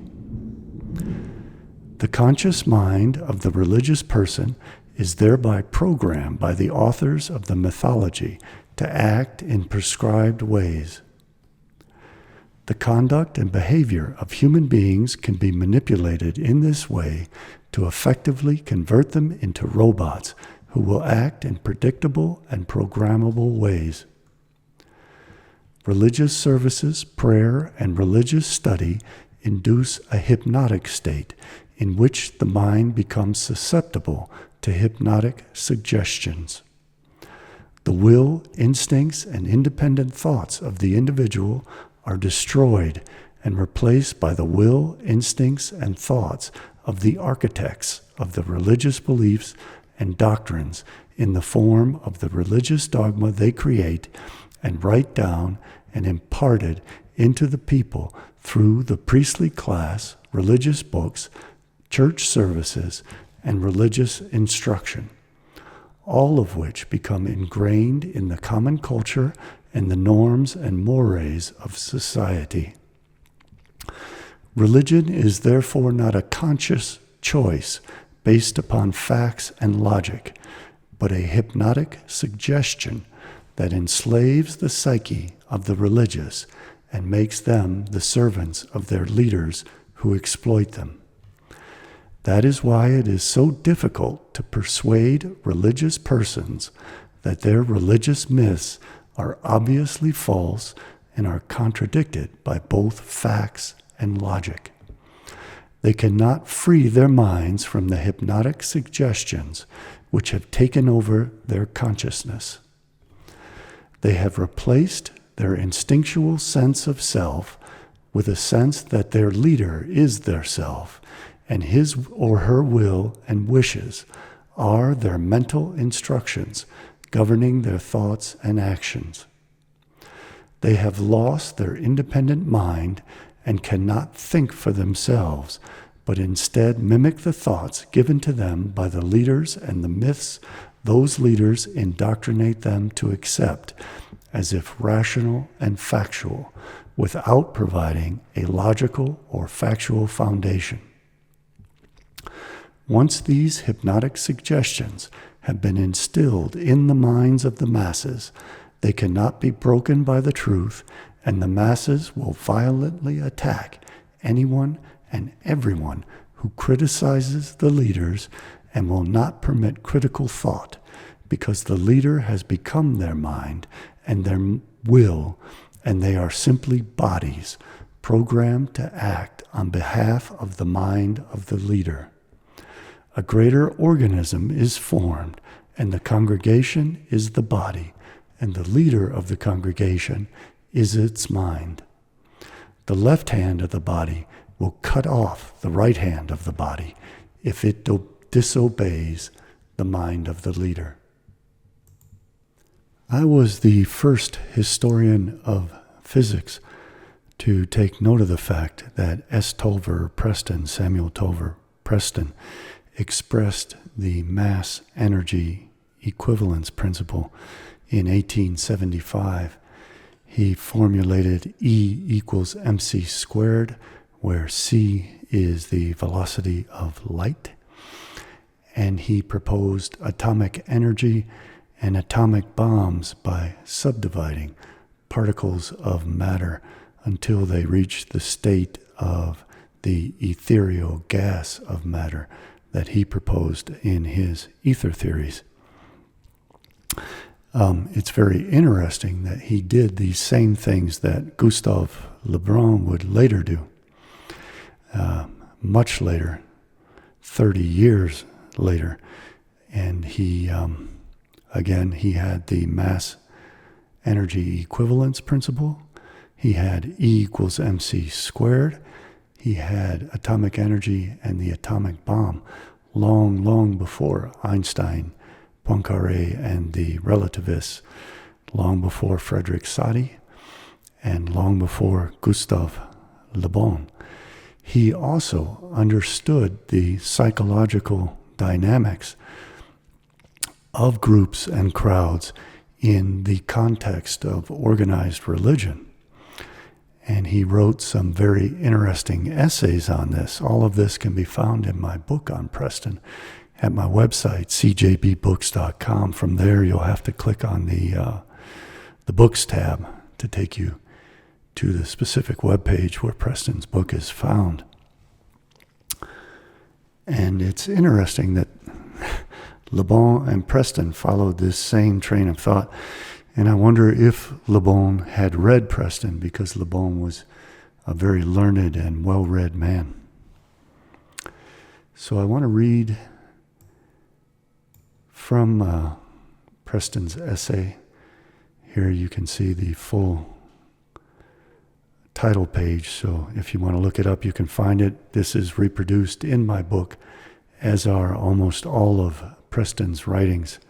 It's collected works, as well as some of my articles about Preston, which were published back in 2002.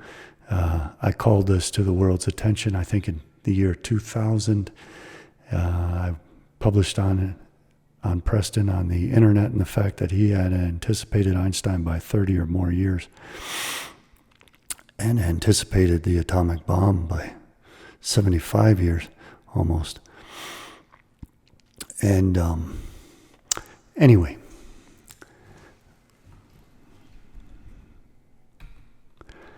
it is essay 1 on the social relations of the sexes. No, that's not correct. I'm sorry. It is essay 2, Science and Sectarian Religion, or a personal experience of the evils of religious dogma. Now, Preston doesn't use the psychological terminology of hypnosis and ego and mass psychology, but what he describes is exactly that process that Le Bon describes. And Freud and Le Bon also talked about this hypnotic effect and religious influence on the mind that lowers the level of intelligence, of rationality in people. And I think Preston described it best of any of the authors I've read on the subject.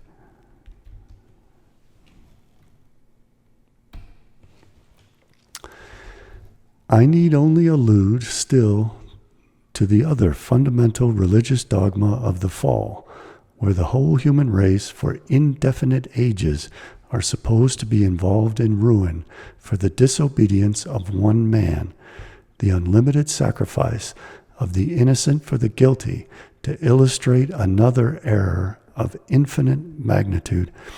Preston stressed the fact that the Christian God is a demonic figure who made punishments eternal and of infinite magnitude, and thereby surpassed all the prior gods that the pagans had created. And Preston wanted to show what an evil influence Christianity has on the psyche, and the fact that people could only believe in such nonsense if it were imprinted into their brains under conditions of music and clapping and crowds and ceremonial rites, and that things which are true do not require any of those elements to be taught to people and be accepted by people, but things which are false have to be forced into the mind when people are in a hypnotic state.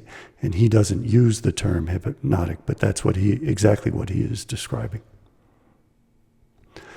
Few foreign or barbarous religions can surely rival the Christian religion in this respect, i.e., in the actual unlimited character of the fallacies taught, which offer almost inconceivable insults to the Supreme Being, whom the teachers regard as the representative of justice.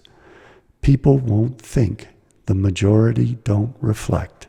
It could not possibly matter, therefore, what fallacy was taught them. It is the thoughtful and intellectual few who have to suffer for this. And Preston described how he suffered terribly in his childhood when he was indoctrinated by his friends into Christian mythology, his friends forming the crowd that Le Bon describes.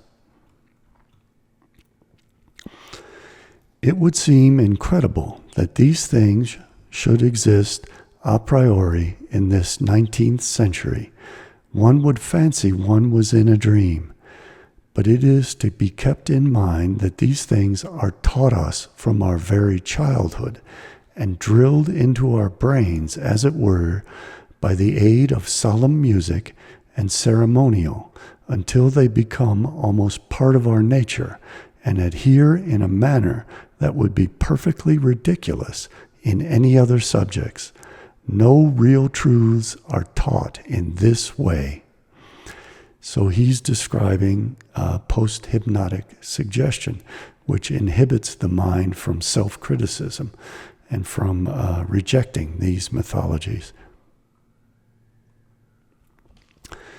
Every impartial judge, moreover, must admit that, independently of other considerations, one of the purposes served by religious propaganda of any kind is that of a class domination over the masses by terrorism and promises, by exciting superstitious fears with threats of hell and promises of heaven. And those threats are of eternal punishment, eternal damnation, the worst possible threat one could make. Putting the case as an a priori problem, as is sometimes usefully done in physical science. Preston was a physicist and he was an engineer, and he anticipated Einstein on many, many things. But he's rarely given credit, other than by me and a few essays not related to E equals mc squared or mass equivalence by Miller and other scholars. Let me start again. Putting the case as an a priori problem, as is sometimes usefully done in physical science, then in order to predominate over the rest of society, the condition fundamentally required is to appeal in the strongest possible way to the interests of mankind by inventing some startling and terrifying danger. Again, it's like an insurance agent or a doctor telling the patient that they could have cancer, and therefore they need this program of treatment, which just happens to be very expensive and which may well itself induce cancer. Salesmen use fear, insurance salesmen use fear to get people to buy insurance. They then present themselves as the savior who is going to save the person from that which they have instilled as a fear in that person, such as eternal or everlasting punishment, together with some remedy or means of being saved from the danger, equally startling and unheard of, with an affection of mystery, if possible, when the rest of society, more especially the less educated masses, will naturally run after those offering the means of safety or salvation as their rescuers and benefactors. Of course, the preliminary invention of the fall serves to afford the plausible pretext for the scheme of rescue. If in the attempt to strain the magnitude of the asserted danger to an extreme pitch, illustrated by making the threatened punishment eternal, justice be outraged, this is a matter of secondary consequence, since the very I'm getting tired, 3 hours of this, the very incongruity of the scheme will inevitably produce the greater effect on the less intelligent masses of society. It is the policy, as a perfectly well-known fact, of men who exercise an ascendancy over others, never to be sparing on the side of boldness. This all fits so perfectly and beautifully with the theories of Le Bon and Freud as to how demagogues manipulate crowds.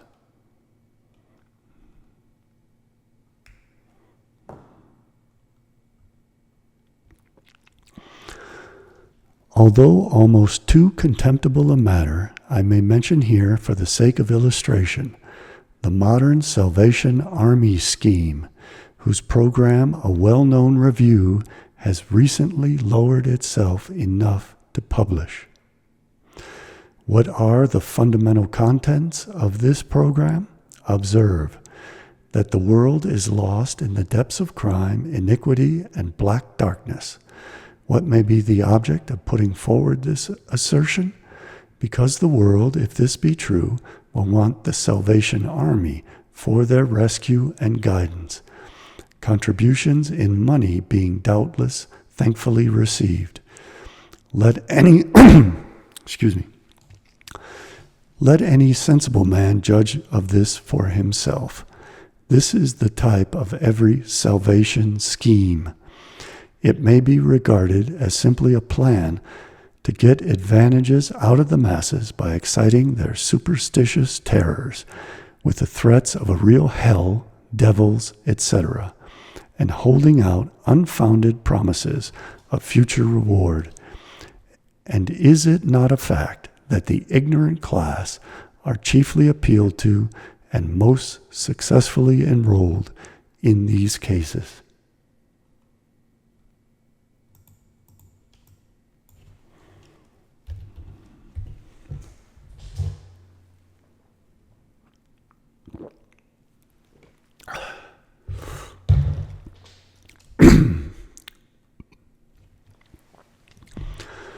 For a real and genuine belief in an indefinitely long future life of happiness can only logically make one wish for death and cause one to be dissatisfied with one's present existence and regard it as a miserable one. Who would not from his very earliest years regard this life with contempt and tend to neglect the means of improving it if he were taught that by merely believing certain doctrines and conforming to a special mode of conduct, there was the practical certainty of attaining a future life of felicity without assigned end? Yet this is precisely what is taught. The very principle of life is thus annihilated by this deadly doctrine. we are taught to wish for death instead of to wish for life.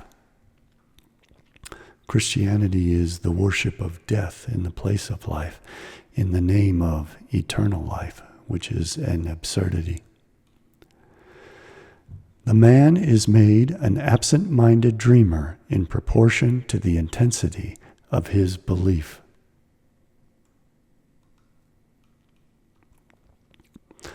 I then believed implicitly in a future existence of happiness, as it was taught me seriously, as is usual, by well-meaning friends. He became part of a crowd, and then he was hypnotized by his crowd, and hypnotic suggestions were placed in his brain, and that is what happens to all religious people, especially when they are children, or when they are in a meditative state in which they can accept these hypnotic suggestions despite the fact that they are transparently irrational and contradict known facts. I then believed implicitly in a future existence of happiness, as it was taught me seriously, as is usual, by well-meaning friends, with the accompaniment every week of solemn music, ceremonial, and those devices which a certain party so well know how to employ to impress their teachings on young minds. The result of this, combined no doubt with the influence of the other unnatural religious dogmas, was a complete annihilation of active existence, injury to health, the conversion into a dreamer who lived out the world and could not give his attention to advance himself in life.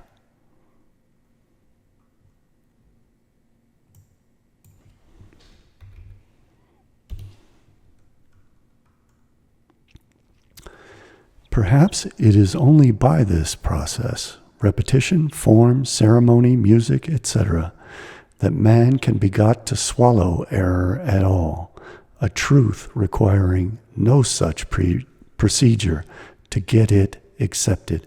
And that's a beautiful insight by S. Tolver Preston, that religious doctrine is very different from any other doctrine, and it is imposed on the mind when the mind is in a suggestible and impressionable state, especially the very imaginative minds of children, who are so impressionable that they are almost perpetually hypnotized by authority figures, principally their parents.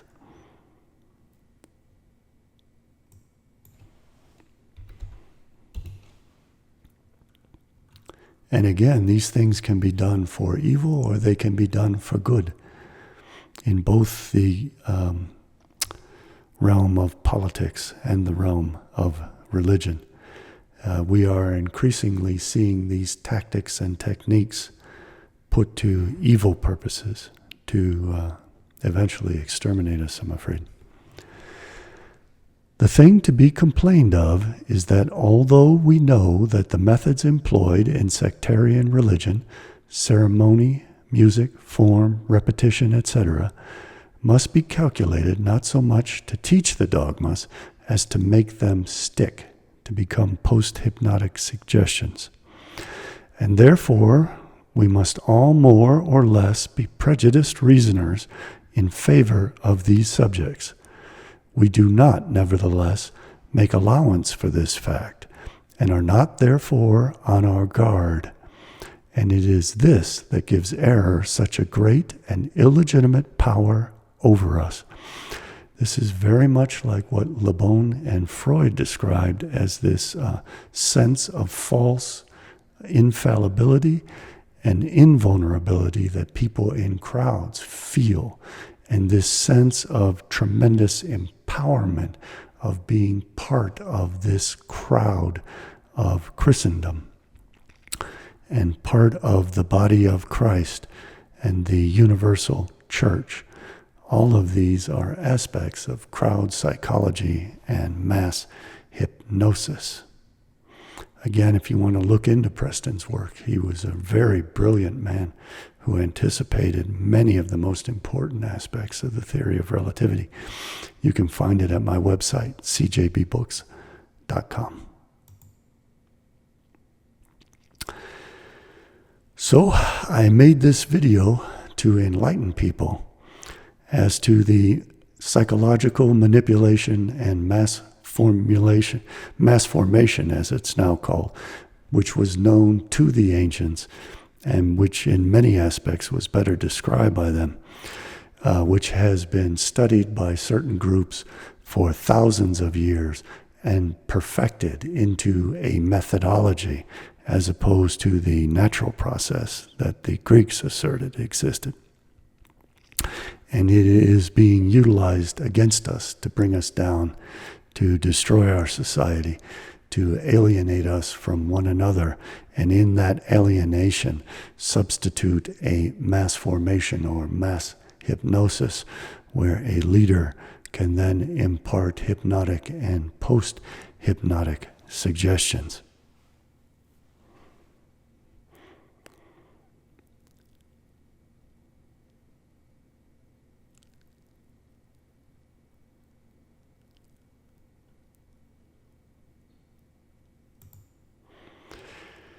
You can learn more about my work by perusing my website at cjbbooks.com. I would also certainly appreciate it if you were to donate to keep me going on all this.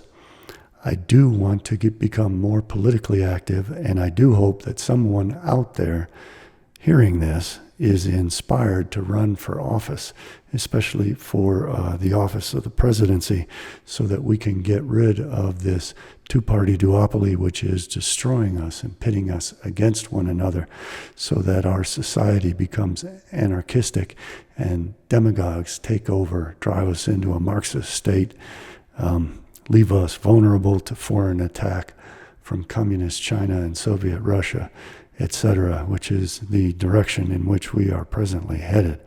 And I hope we can head that off, but I need your help to do it.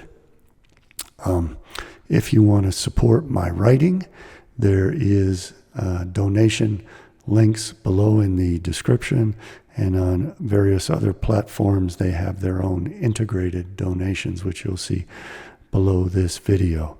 Thank you very much for watching. Please subscribe so that you don't miss my future videos. Please like or thumbs down, however you feel, but please respond to the video. I will see you next time. Thank you for watching. Bye-bye.